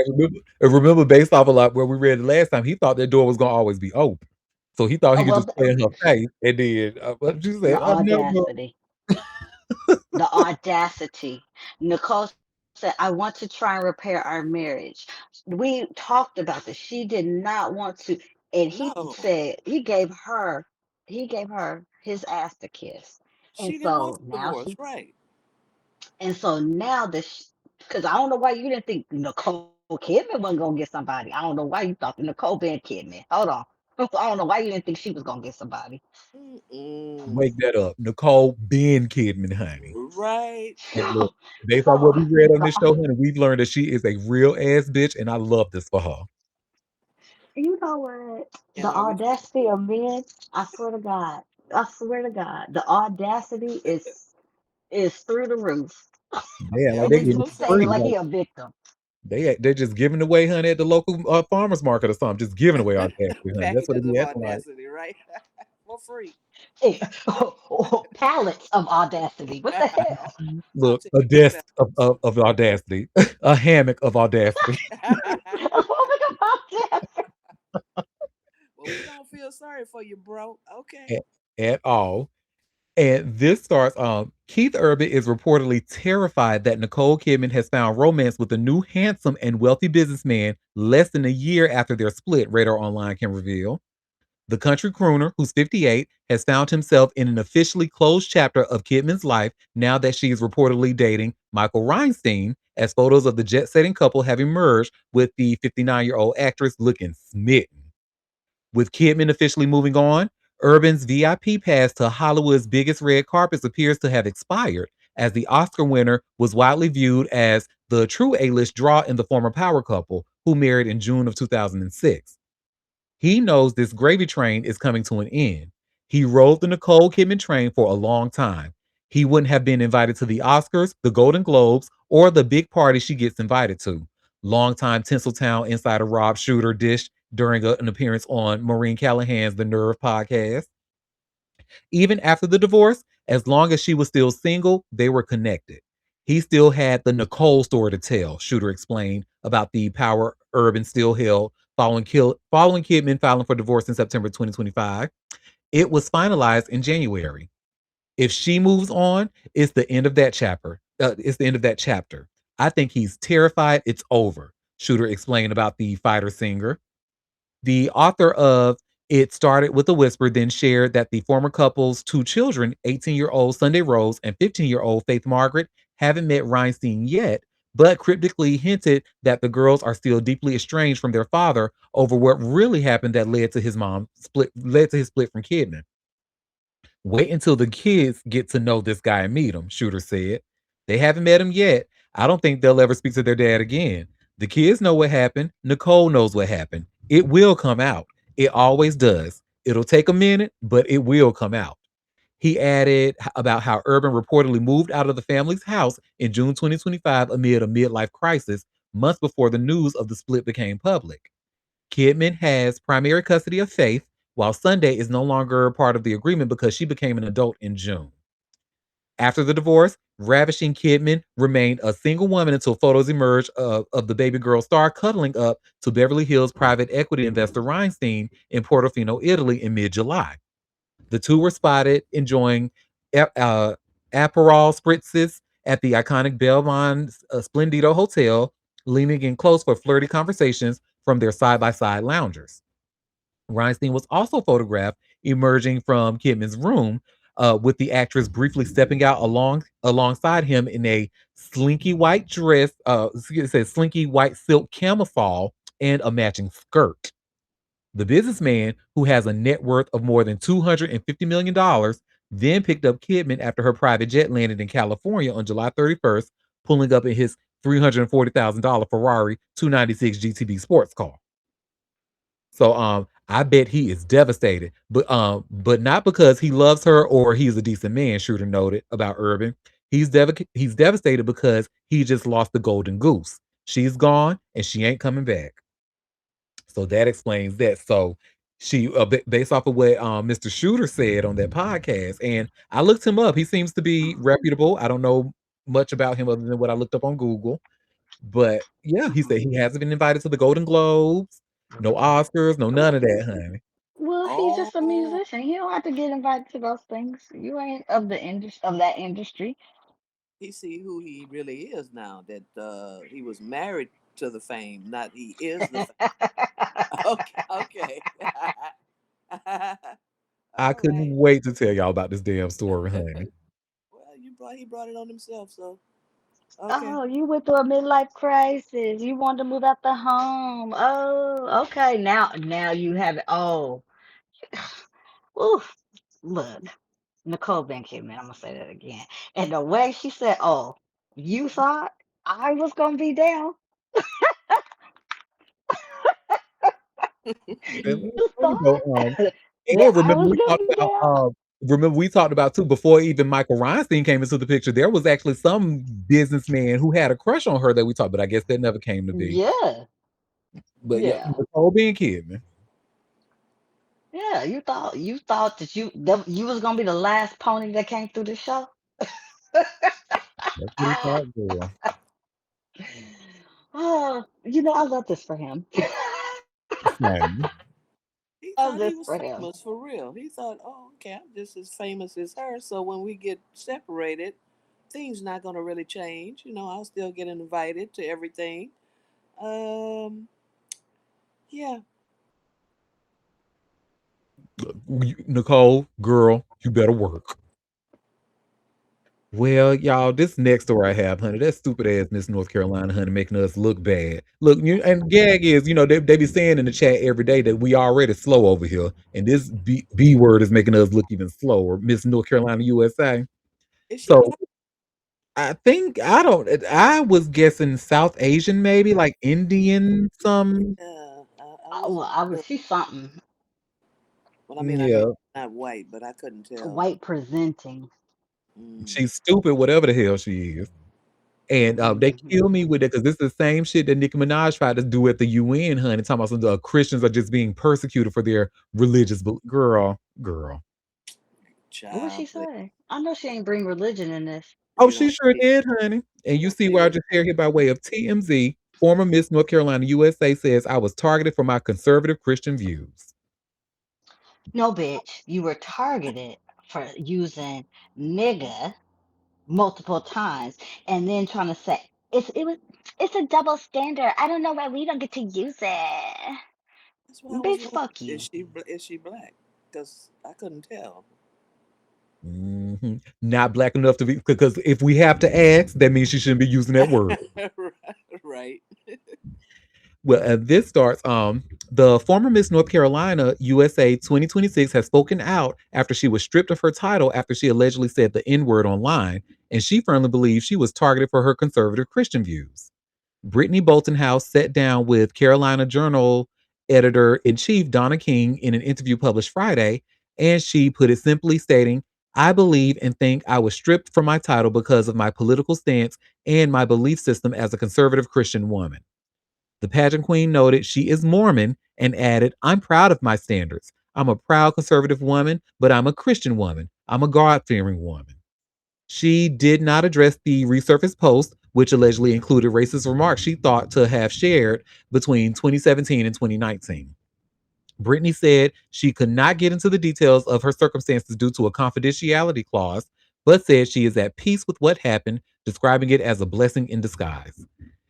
And despite the ordeal being an emotional roller coaster and putting her family under scrutiny as well, she noted, "I see the light at the end of the tunnel, and I know who I am, and I know who I can, and I know what I can become."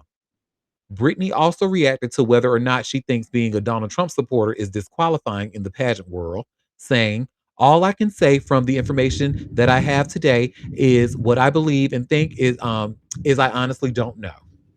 And as TMZ reported, the organizers behind the North Carolina competition announced Wednesday they were revoking her crown and giving it to runner up Mila Hadley. Tom Broder, chairman and CEO of Miss USA, did not address the specific allegations against Brittany, but said in the announcement post that the organization does not tolerate racism, homophobia, transphobia, nor language that strips any person of their dignity. Mm, mm. This is very typical of these conservative people. They want to blame everyone else. They want to be a victim and blame everybody else for their actions and the things that they do.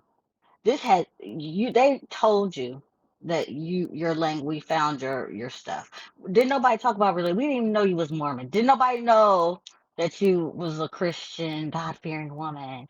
Um, we knew you said nigga, and probably with the heart ER. I don't know, but you said I don't understand why it's a double standard. A double that shit kills me. But it's typical for them people. That's a typical response. Very on brand. Mhm. Yes, indeed, honey. Well, that's about enough about that stupid girl, honey. So y'all, we've been following Victoria Gotti and Carmine, her son Carmine, and his case and stuff.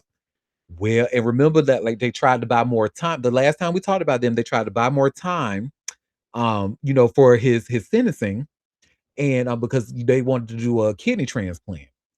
And they was like, well, look, if they pretty much saying, look, bitch, you basically got 30 minutes. Is she gonna get the kidney transplant or not? Because baby, you look, clock is ticking, and you should see where it says here by way of TMZ. Victoria Gotti seeks new kidney transplant extension for Carmine as prison deadline looms. Look, they already told her as, look, y'all, you have 30 minutes, He said what do you he gotta give the kitty up by Monday. girl. I, girl, like they look, they say we tired of playing with y'all. We've been talking about this shit since March. Is she gonna get the kidney or not? So this starts.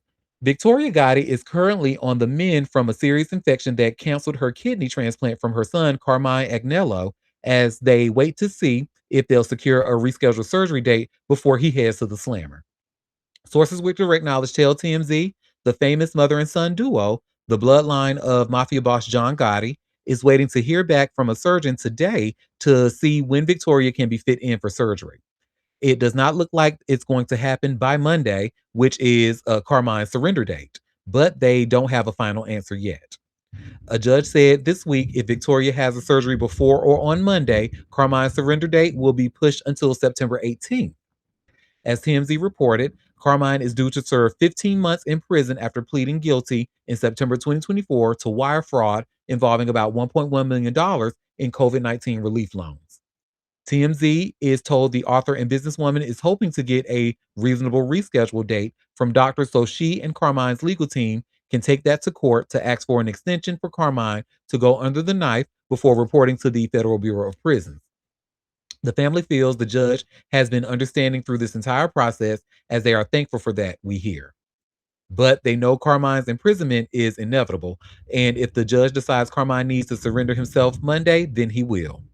In case you missed it, the kidney transfer from Carmine to Victoria was scheduled for August 3rd, but she got a nasty infection, which made her ineligible for the procedure. Sources tell TMZ docs are diligently working to clear the infection, but she may not be well enough for a procedure by Monday. This is a very emotional time for the family, we're told, and unlike the narrative that's going around, they are trying not to play any games. I'm sorry. um, Sources connected to the family tell TMZ Carmine is not trying to get out of his prison sentence. His mom got sick and has serious kidney disease complications, and he simply wants to help his mom. And Carmine's goal is to have his kidney removed before he enters prison, so he does not need to go through the BOP. And it finishes off. Sources say Carmine is the perfect match, has gone through all the tests, and was ready for surgery on August 3rd, but unfortunately, it simply could not happen. We're told he is not looking to shave any time off his sentence. He's just committed to helping his ailing mother. And TMZ has reached out to Carmine's attorney, Robert Beltrani, for comment, and so far, no word back. Didn't she say when it first came out that she didn't want the kidney if he went to prison? Am I tripping or? I think I can't remember exactly, but I think you're right on the money. Because we've been following this, and it's just like they say, based off of what's been going around, we're not trying to play games, girl. I know that when she got that infection on the third, I know they were probably like, "Woo, thank you, Jesus." I feel like that's a setup. I feel like they got the doctor under their fingers. Tell them I got an infection and I can't have surgery. I think it's a delay tactic. Yeah, They she's trying to been trying to delay. keep him out. I mean, she's been trying to keep Hmm. him out. That's her mama doing some work right Like, there. that's why I was like, "Baby, that's a mother." She said, "Imma do whatever it takes by any Hmm. means." Cause I don't, low key, I don't think she got an infection. I think this is a ploy to keep him out of jail as long as. That's my thought. But God bless. God bless indeed. Well, I have 3 more stories left on my list. This next one, so we've been talking about I hate that, Happy left because, she's pretty much the only one who knows who these people are. But, Ariana Madix and Raquel, they remember we just read that, the courts pretty much ruled against Ariana saying like, "No, girl, like this is you can't say that this revenge porn is free speech." Well, baby, Ariana is still fighting this fight. And you see where it says here about way of TMZ, Ariana Madix may take Raquel Levitt's revenge porn lawsuit to California Supreme Court. She said, I will not take no for an answer against this Jezebel. She been fucking my man for 10 something years. I'm gonna get her. Allegedly. Well, and this starts. Vanderpump Rules alum Ariana Madix may take her revenge porn battle with Raquel Leviss to the California Supreme Court, TMZ has learned. According to court docs obtained by TMZ, Ariana said she is considering filing papers with the highest court in the state after an appellate court recently sided with Rachel. Ariana asked for a hearing date in September 2026 to be postponed while she decided on whether to appeal, which must happen within the next 40 days. As TMZ first reported, Raquel sued Ariana and Tom Sandoval for revenge porn. She claimed Tom secretly filmed her X rated FaceTime convos while still in a relationship with Ariana. Raquel claimed Ariana found the videos on Tom's phone and showed them to others.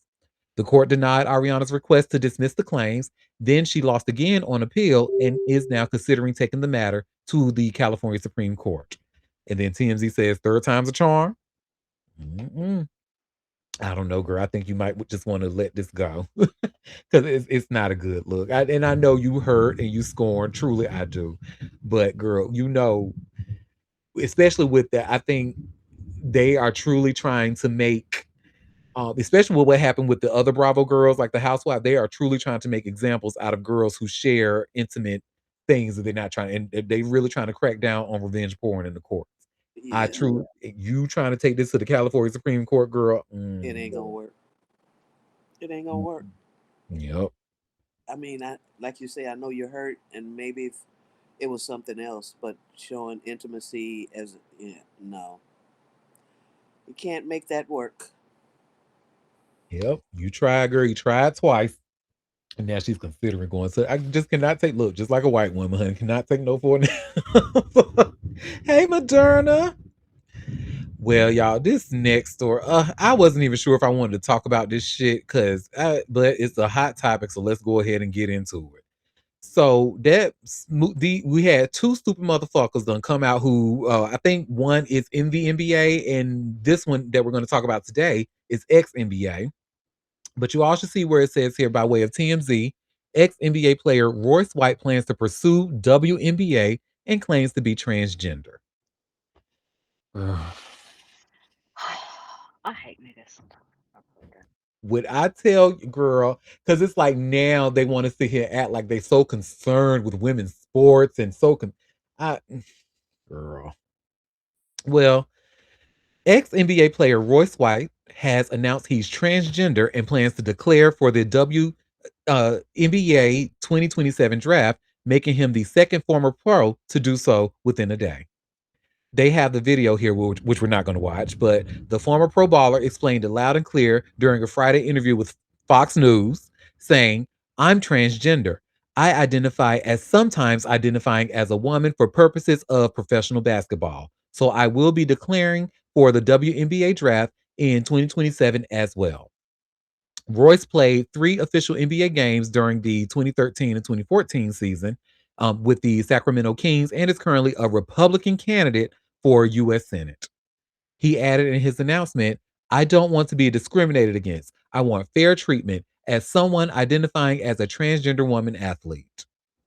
Royce's comments came after his fellow NBA pro, Inez Cantor Freedom, said he was declaring for the 2027 WNBA draft after realizing all he has to do is identifying as a woman per the league's eligibility guidelines around inclusion. Article 8 of the WNBA's 2026 collective bargaining agreement reads that only players who are women are eligible to play in the WNBA, but doesn't go on to define what women are. Cantor noted, I am definitely not here to mock, make fun of, or disrespect any community or personal choices. I'm simply asking that the current rules be applied equally to everyone, the rules that represent the very values many WNBA players and coaches have publicly advocated for. Chatter over the transgender inclusion in the WNBA erupted after Indiana Fever guard Sophie Cunningham said she wants to protect young girls in a locker room or young girls in a sport who shouldn't have to go against biological men last month. The Women's National Basketball Players Association later spoke out about the drama, stating, we embrace justice, equity, diversity, and inclusion. Hate, abuse, and demonization of any person or group of people, including transgender people, only fuel fear, division, and harm. The WNBPA added, we will continue to have hard conversations, but we will not be used as political pawns. And remember, I'm not even gonna read this last comment because it talks about Ted Cruz ragged ass. So anyway, but yeah, girl, That's I, crazy. I, where do I begin? Like, There's nowhere to begin. We about to lose our civil rights, and this is what these people are spending their time doing. talking, This is what you choose talking, to spend your time on. Oh God. you stupid bitches. And I heard he was a woman abuser too. I saw somewhere where. Oh, so right on brand. Mm-hmm. Mm, fuck nigga. Mm. Well, if The you do identify, the gag is if you were to identify as a woman, we would, we would actually respect your pronouns. But you such a fuck nigga that you. Bianca. Let's hear what you got to say, Bianca. some stupid ass shit. That's all. It's just the dumbest shit ever. People think it's funny. Excuse me. Think people think it's funny and it's not funny. It's actually really dumb. And they're diluting a message and they're creating more bullshit that we don't need. The WNPA already put out a statement. It is what it is. They told Sophie to shut the fuck up. So I don't even know why this is happening. It's almost like they are. Like they're making fun of a situation that's not funny, and I'm just not here for it. That's exactly what they're doing, Bianca. You're absolutely right, and I love how you said diluting a message because, girl, these this is not done in good faith. This is doing because y'all want to jump on the transphobia train. And what pisses me off about transphobia is that the numbers show that trans people are the least populated community. Like they're only what 0.1% of the entire world, and for some reason they seem to cannot get off of these people. Like it pisses me off so bad to the point, like I said before, I want to get violent on behalf of my trans brothers and sisters. This is pissing me off. Period. And honestly, there's not many trans men and women in sports, athletes in general. So like, I just don't even know why this is even a thing. Really, where it came from? It started from um MAGA and who they like to call MAGA Barbie, which I think is whack. And I just think it came from a pebble. It started as a pebble. We shouldn't have given it too much attention even then. And this just fuels the fire even more to the stupidity in which we are already trying to fight. This is almost like a fight that's been put on the plate that we just don't need right now. This is not something that should be spearheaded as these men, because this is the second one now, not the first one. This is the second one now, who has this idea of, well, since you guys are letting trans women play, then that means I'm capable. And it's like, first of all, the amount of percentage that you had from the 3 point line, you need to shut the fuck up, period. Like, you shouldn't even be in this conversation. Okay. So that's the first thing. The second thing is, again, they're adding fuel to a fire that the WNPA already tried to put out. So we've all kind of moved on from it. They said we are here for inclusivity. and we're not here for hate speech and all the things. Let's move on. So let's move on. And then this just adds more fuel to the fire to kick it back up, just like MAGA loves to do.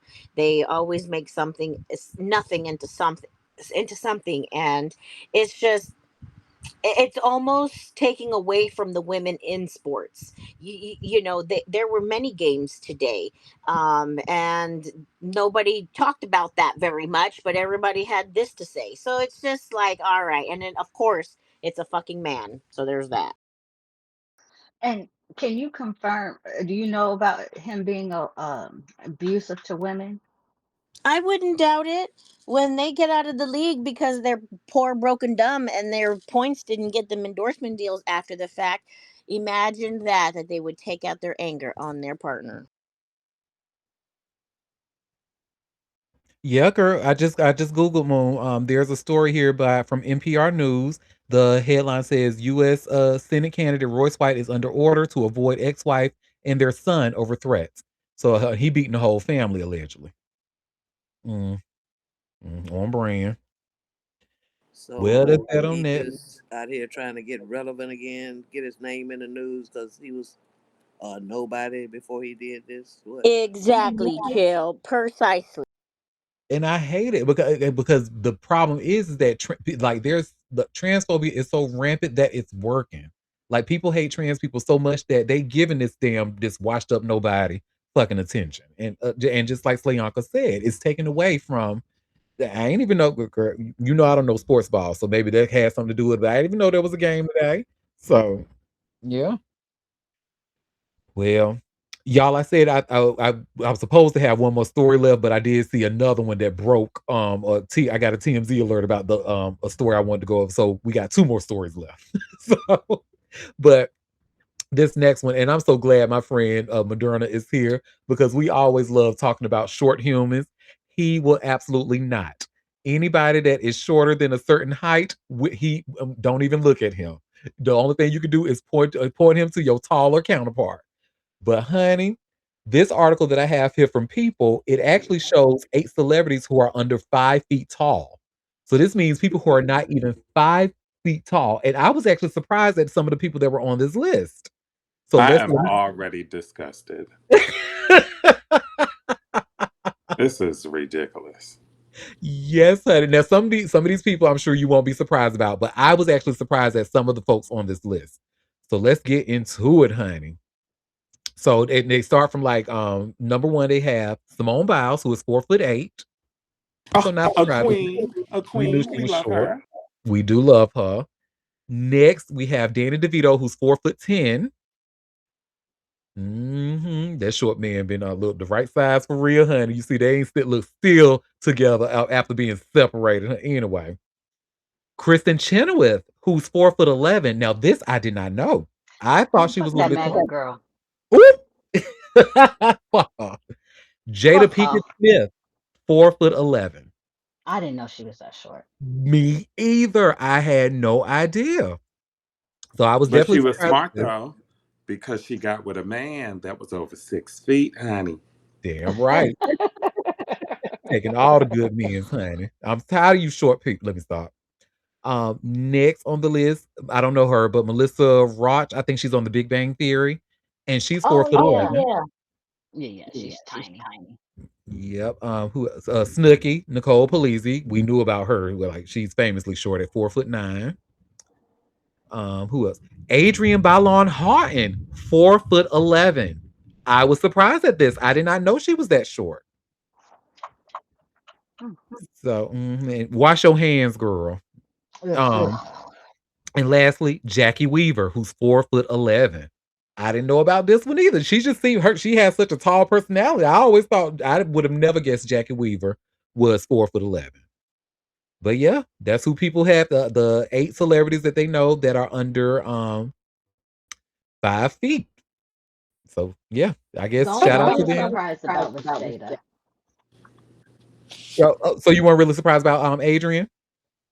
Oh well, I guess Adrian too. I Yeah, got well, I, but I guess she's because irrelevant. The bitch don't wash her hands, so I ooh, mean, Oh God. and we have a Auntie, I'm not couple. disappointed by this list. I thought I was going to be disgusted, but these are all people that I wouldn't even be interested in. They can't So even look at you. yeah, I mean, short people. I'm friends with short people. I don't have a problem being a short person's friend. Their height has nothing to do with their personality.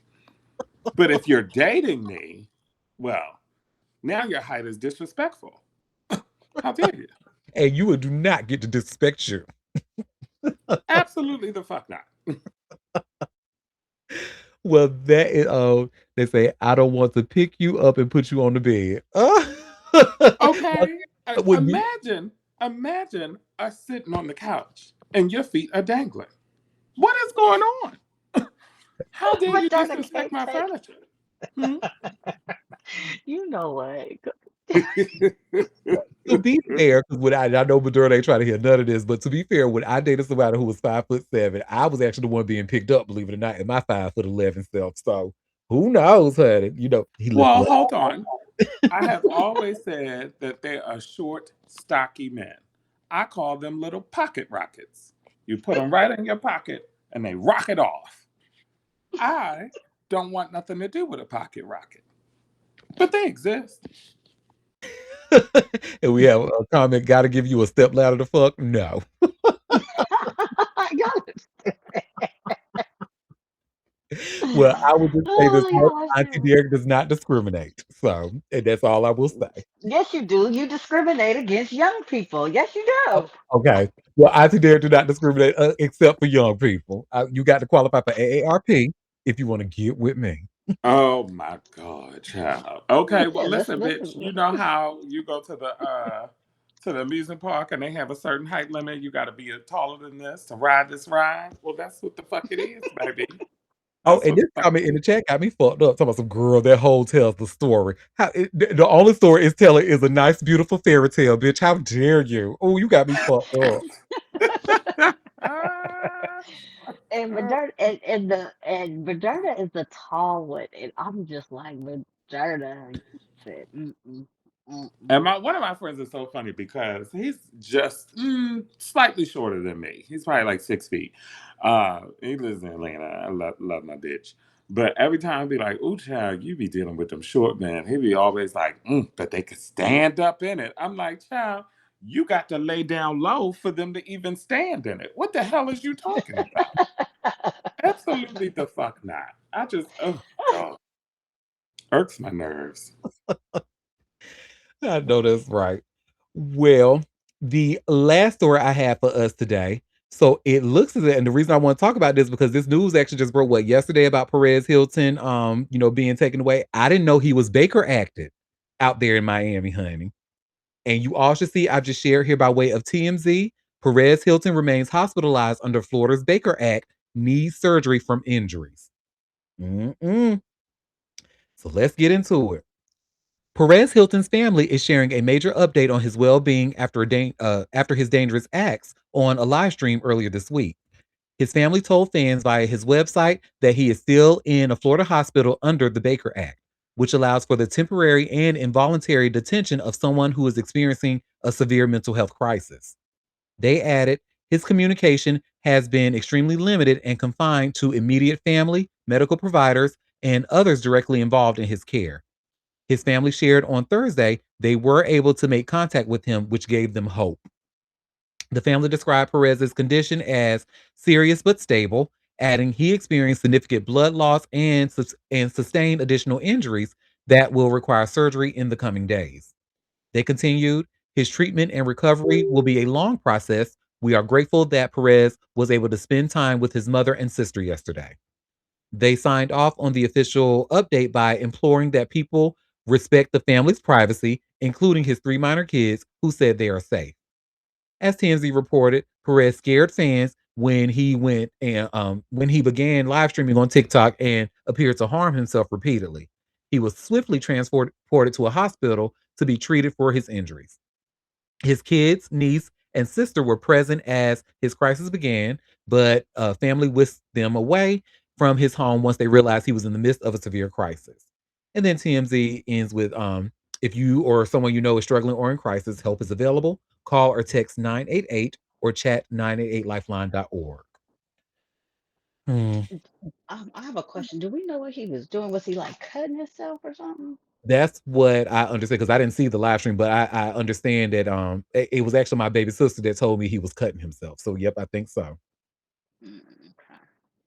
Oh, we have a comment Yeah. saying, "Girl, I haven't heard his name this much in years."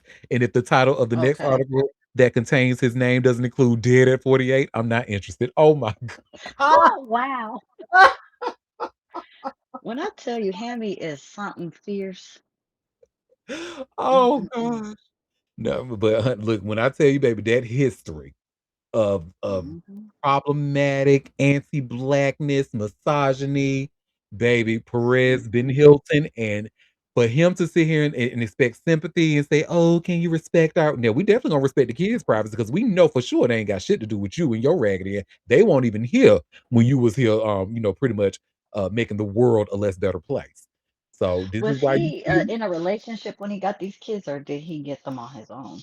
don't give me the line, girl, I Mm. because think he anybody that paid for someone to have them. I think I read, Mm. mm, you know, yeah, 'cause I don't know who could wake up every day to that face, honey. I just yeah, he paid for willingly. someone to have those children, I guess by IVF or whatever, and then give it to him. Shit, I Mm-hmm. don't even know who could lay down next to that face every night. The hell? Okay. And we have a comment saying, "Fuck his racist ass." Exactly, because David, mm-mm. If you looking here for, like I said, what was it yesterday? If the only thing standing between me and $1 million is sympathizing with Perez Hilton, baby, I just lost $1 million. Unfortunately, that easy $1 million I just lost because that's not easy for me. I have no sympathy for this jackass. Well, y'all, that was actually all the tea that I have for us on this wonderful Saturday. So before we head out and before I wish you all a fabulous weekend, did anybody have any tea that they wanted to share or any tea that I might have missed? I know we covered a lot Um, today. also had with that Andrew Gillum stuff, child. That was Mm. oof, child. But the Nicole Kidman one, that was really delightful. I love that he is suffering. I love it. Yeah, yes, I hope to hear more of it. Oh, I'm sorry. I didn't mean to do that. Zoom tight. I appreciate that. I did have something to bring up. There was a game today against the Chicago Sky and the Indiana Fever, and Dejanay Carrington fouled Sophie Cunningham. They called a foul and they blew the whistle, and then they upgraded it to not a flagrant one, but a flagrant two, which means she gets ejected out of the game. Huh? However, when the foul happened and Sophie Cunningham got her ass up off that floor, she actually threw a hit and to Dejanay and did make contact, not full contact, but it was very physical. And nothing happened to her. There was no call. There was nothing of some sort. So, of any sort of call or consequence. So when Dejanay went into the back to go sit because she was ejected out of the game, she went on threads and said white privilege. And so I just wanted to acknowledge her. She bopped Wow. her in the head for all trans people. Amen. And in Jesus' name. And I just hope that they relook at that because they did tag Adam Silver, who's the commissioner of the NBA, and Kathy of the WNBA, and let them know, that the last time Sophie did the same exact thing and it was considered a common foul. So Mm-hmm. people are speculating that that's what they're saying about white privilege is that she Right. did the same thing. Dejanay was going after the ball. She just happened to bop her in the head. Okay, cool. And she fell, all of the things, cool. But Sophie did the same exact thing about a few games ago and nothing happened. She was not ejected. It was not a flagrant and any of that. It was technically considered a regular common foul. So I just wanted to throw that out there. That's going to be a big deal in the next couple of days, also, because it blew up today. Did you see the foul? I did, You thought? and Did you think it was just in going for the ball? yes, and but I also think if they would have upgraded it to a flagrant one, I could understand, but not a Right. flagrant two. It wasn't that It wasn't serious. an ejection type of No, foul. it was not ejection worthy whatsoever. Not at Right. all. And that's just, and I'm going to tell you, that's just basketball. I'm not even talking about Sophie. I could care less about Sophie. But Right. if it wasn't Sophie, let's say it was Asia, I would have Anybody. still. I would have still considered that if they were to upgrade it from a common foul to a flagrant one, I would have been okay with that. But it still was not. It was not eject worthy at all. Right. I don't think so. Okay. Hmm. Okay. Yes, thank you for Speaking that of, answer. yes, and shout out to you, Bianca, for calling that out. Speaking of basketball, wait, let me try to scroll through the things. Did y'all talk about uh Big Ellie? Mm-mm. Oh yes. Okay. Well, if you haven't seen, Big Ellie is the mascot for New York Liberty, I Yeah. believe. We know. Mm-hmm. Yes, Big Ellie is a bad bitch. Well, she just did a performance to Morning Dew by Beyonce and went the hell off in that stadium Big arena. Honey. Ellie showing out already. Big Ellie Yes. was showing out to the To Morning the Dew, point honey. where I questioned whether Beyonce was there or not, because I was like, "Is Beyonce there?" Because this was Girl, a hello. concert. But let me tell you, after seeing that twerk, I said, I think it's the family member auntie up in Big Alley, honey. I think it's one of the children. You I think? think You think so. so? Oh, I I'm think like, it's honey, I I will bet love money me that some it's actually FAG, honey. I that's a think it's white one gay, of honey. I them. think it's, you know. I love Hmm? how nobody knows who Big Ellie is. I I'm not know. gonna lie to you. Moderna, I may have considered when Ellie first came out that you were underneath that elephant head. I'm not gonna lie to you, honey. It was giving all the things. I thought Yes. about it. Yes. I It's thought So I, about giving the things, if honey. I had to take a guess, I think it's actually a white gay who can dance really well because you know how like no, because you know, baby, when it comes to black gays, we most of us can dance really well, but Yes. white gays, even if they can dance really well, there's usually like they're like a split second off beat, and to me, Ellie usually seems a split second off beat, so I think it's a white gay under that suit. it. You Mm. know, Okay. can You I got tell to you see the something, twerk Auntie? from yesterday. I think it was yesterday. You Can got I to tell see the you twerk from something? yesterday. What? Real quick, Mhm. I'm with you when you're right, but I have to disagree with you on this one. And the reason why she's actually a step behind is because she doesn't have an earpiece in her ear, so she's Yeah. actually moving to the music that's in the arena, and it echoes a little At an bit. echo. So Yeah. she gets the echo sound and not what's coming out what we hear on TV. Right. Just so you know. Mm-hmm. Mm-hmm. Okay, That's just, thank you but for I that. don't believe whoever is under there is a white gay man, honey. I do not believe that. Mm-mm. I don't either. And Mm-mm. Auntie, if you go back and look at the twerk, um, you'll see there's a certain move that is done where I'm like, this is typical of a gay of color.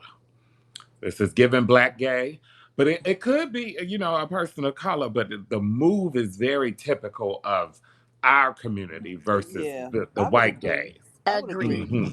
Yeah. Agreed. I've been watching Nelly from day one, and I believe that whoever she is, I think is extraordinary even outside of the elephant costume. I'll just say that. Hmm. Hmm. Right. And Right. honestly, it's just so big. You know what I mean? It's just the personality without having to say a word, but the personality and all that movement Hmm. She's is made it's Ellie just a extraordinary. icon. Absolutely. As Absolutely. a mascot. She's That has to iconic. be a black gay man. It has to be. It And I it love it. There's no way it could be I love it. anyone else. We're gonna find out one day. We're gonna see who under that costume. one And day we gonna find out. Ellie, you know, girl, if you listening, send me an email at auntie@auntiedare.com and let us know what you are. And truth be told, Sparky was one of the very first mascots, but he ain't doing it like Ellie. And then Oh, now you know you who have, is? yeah, and now Anybody?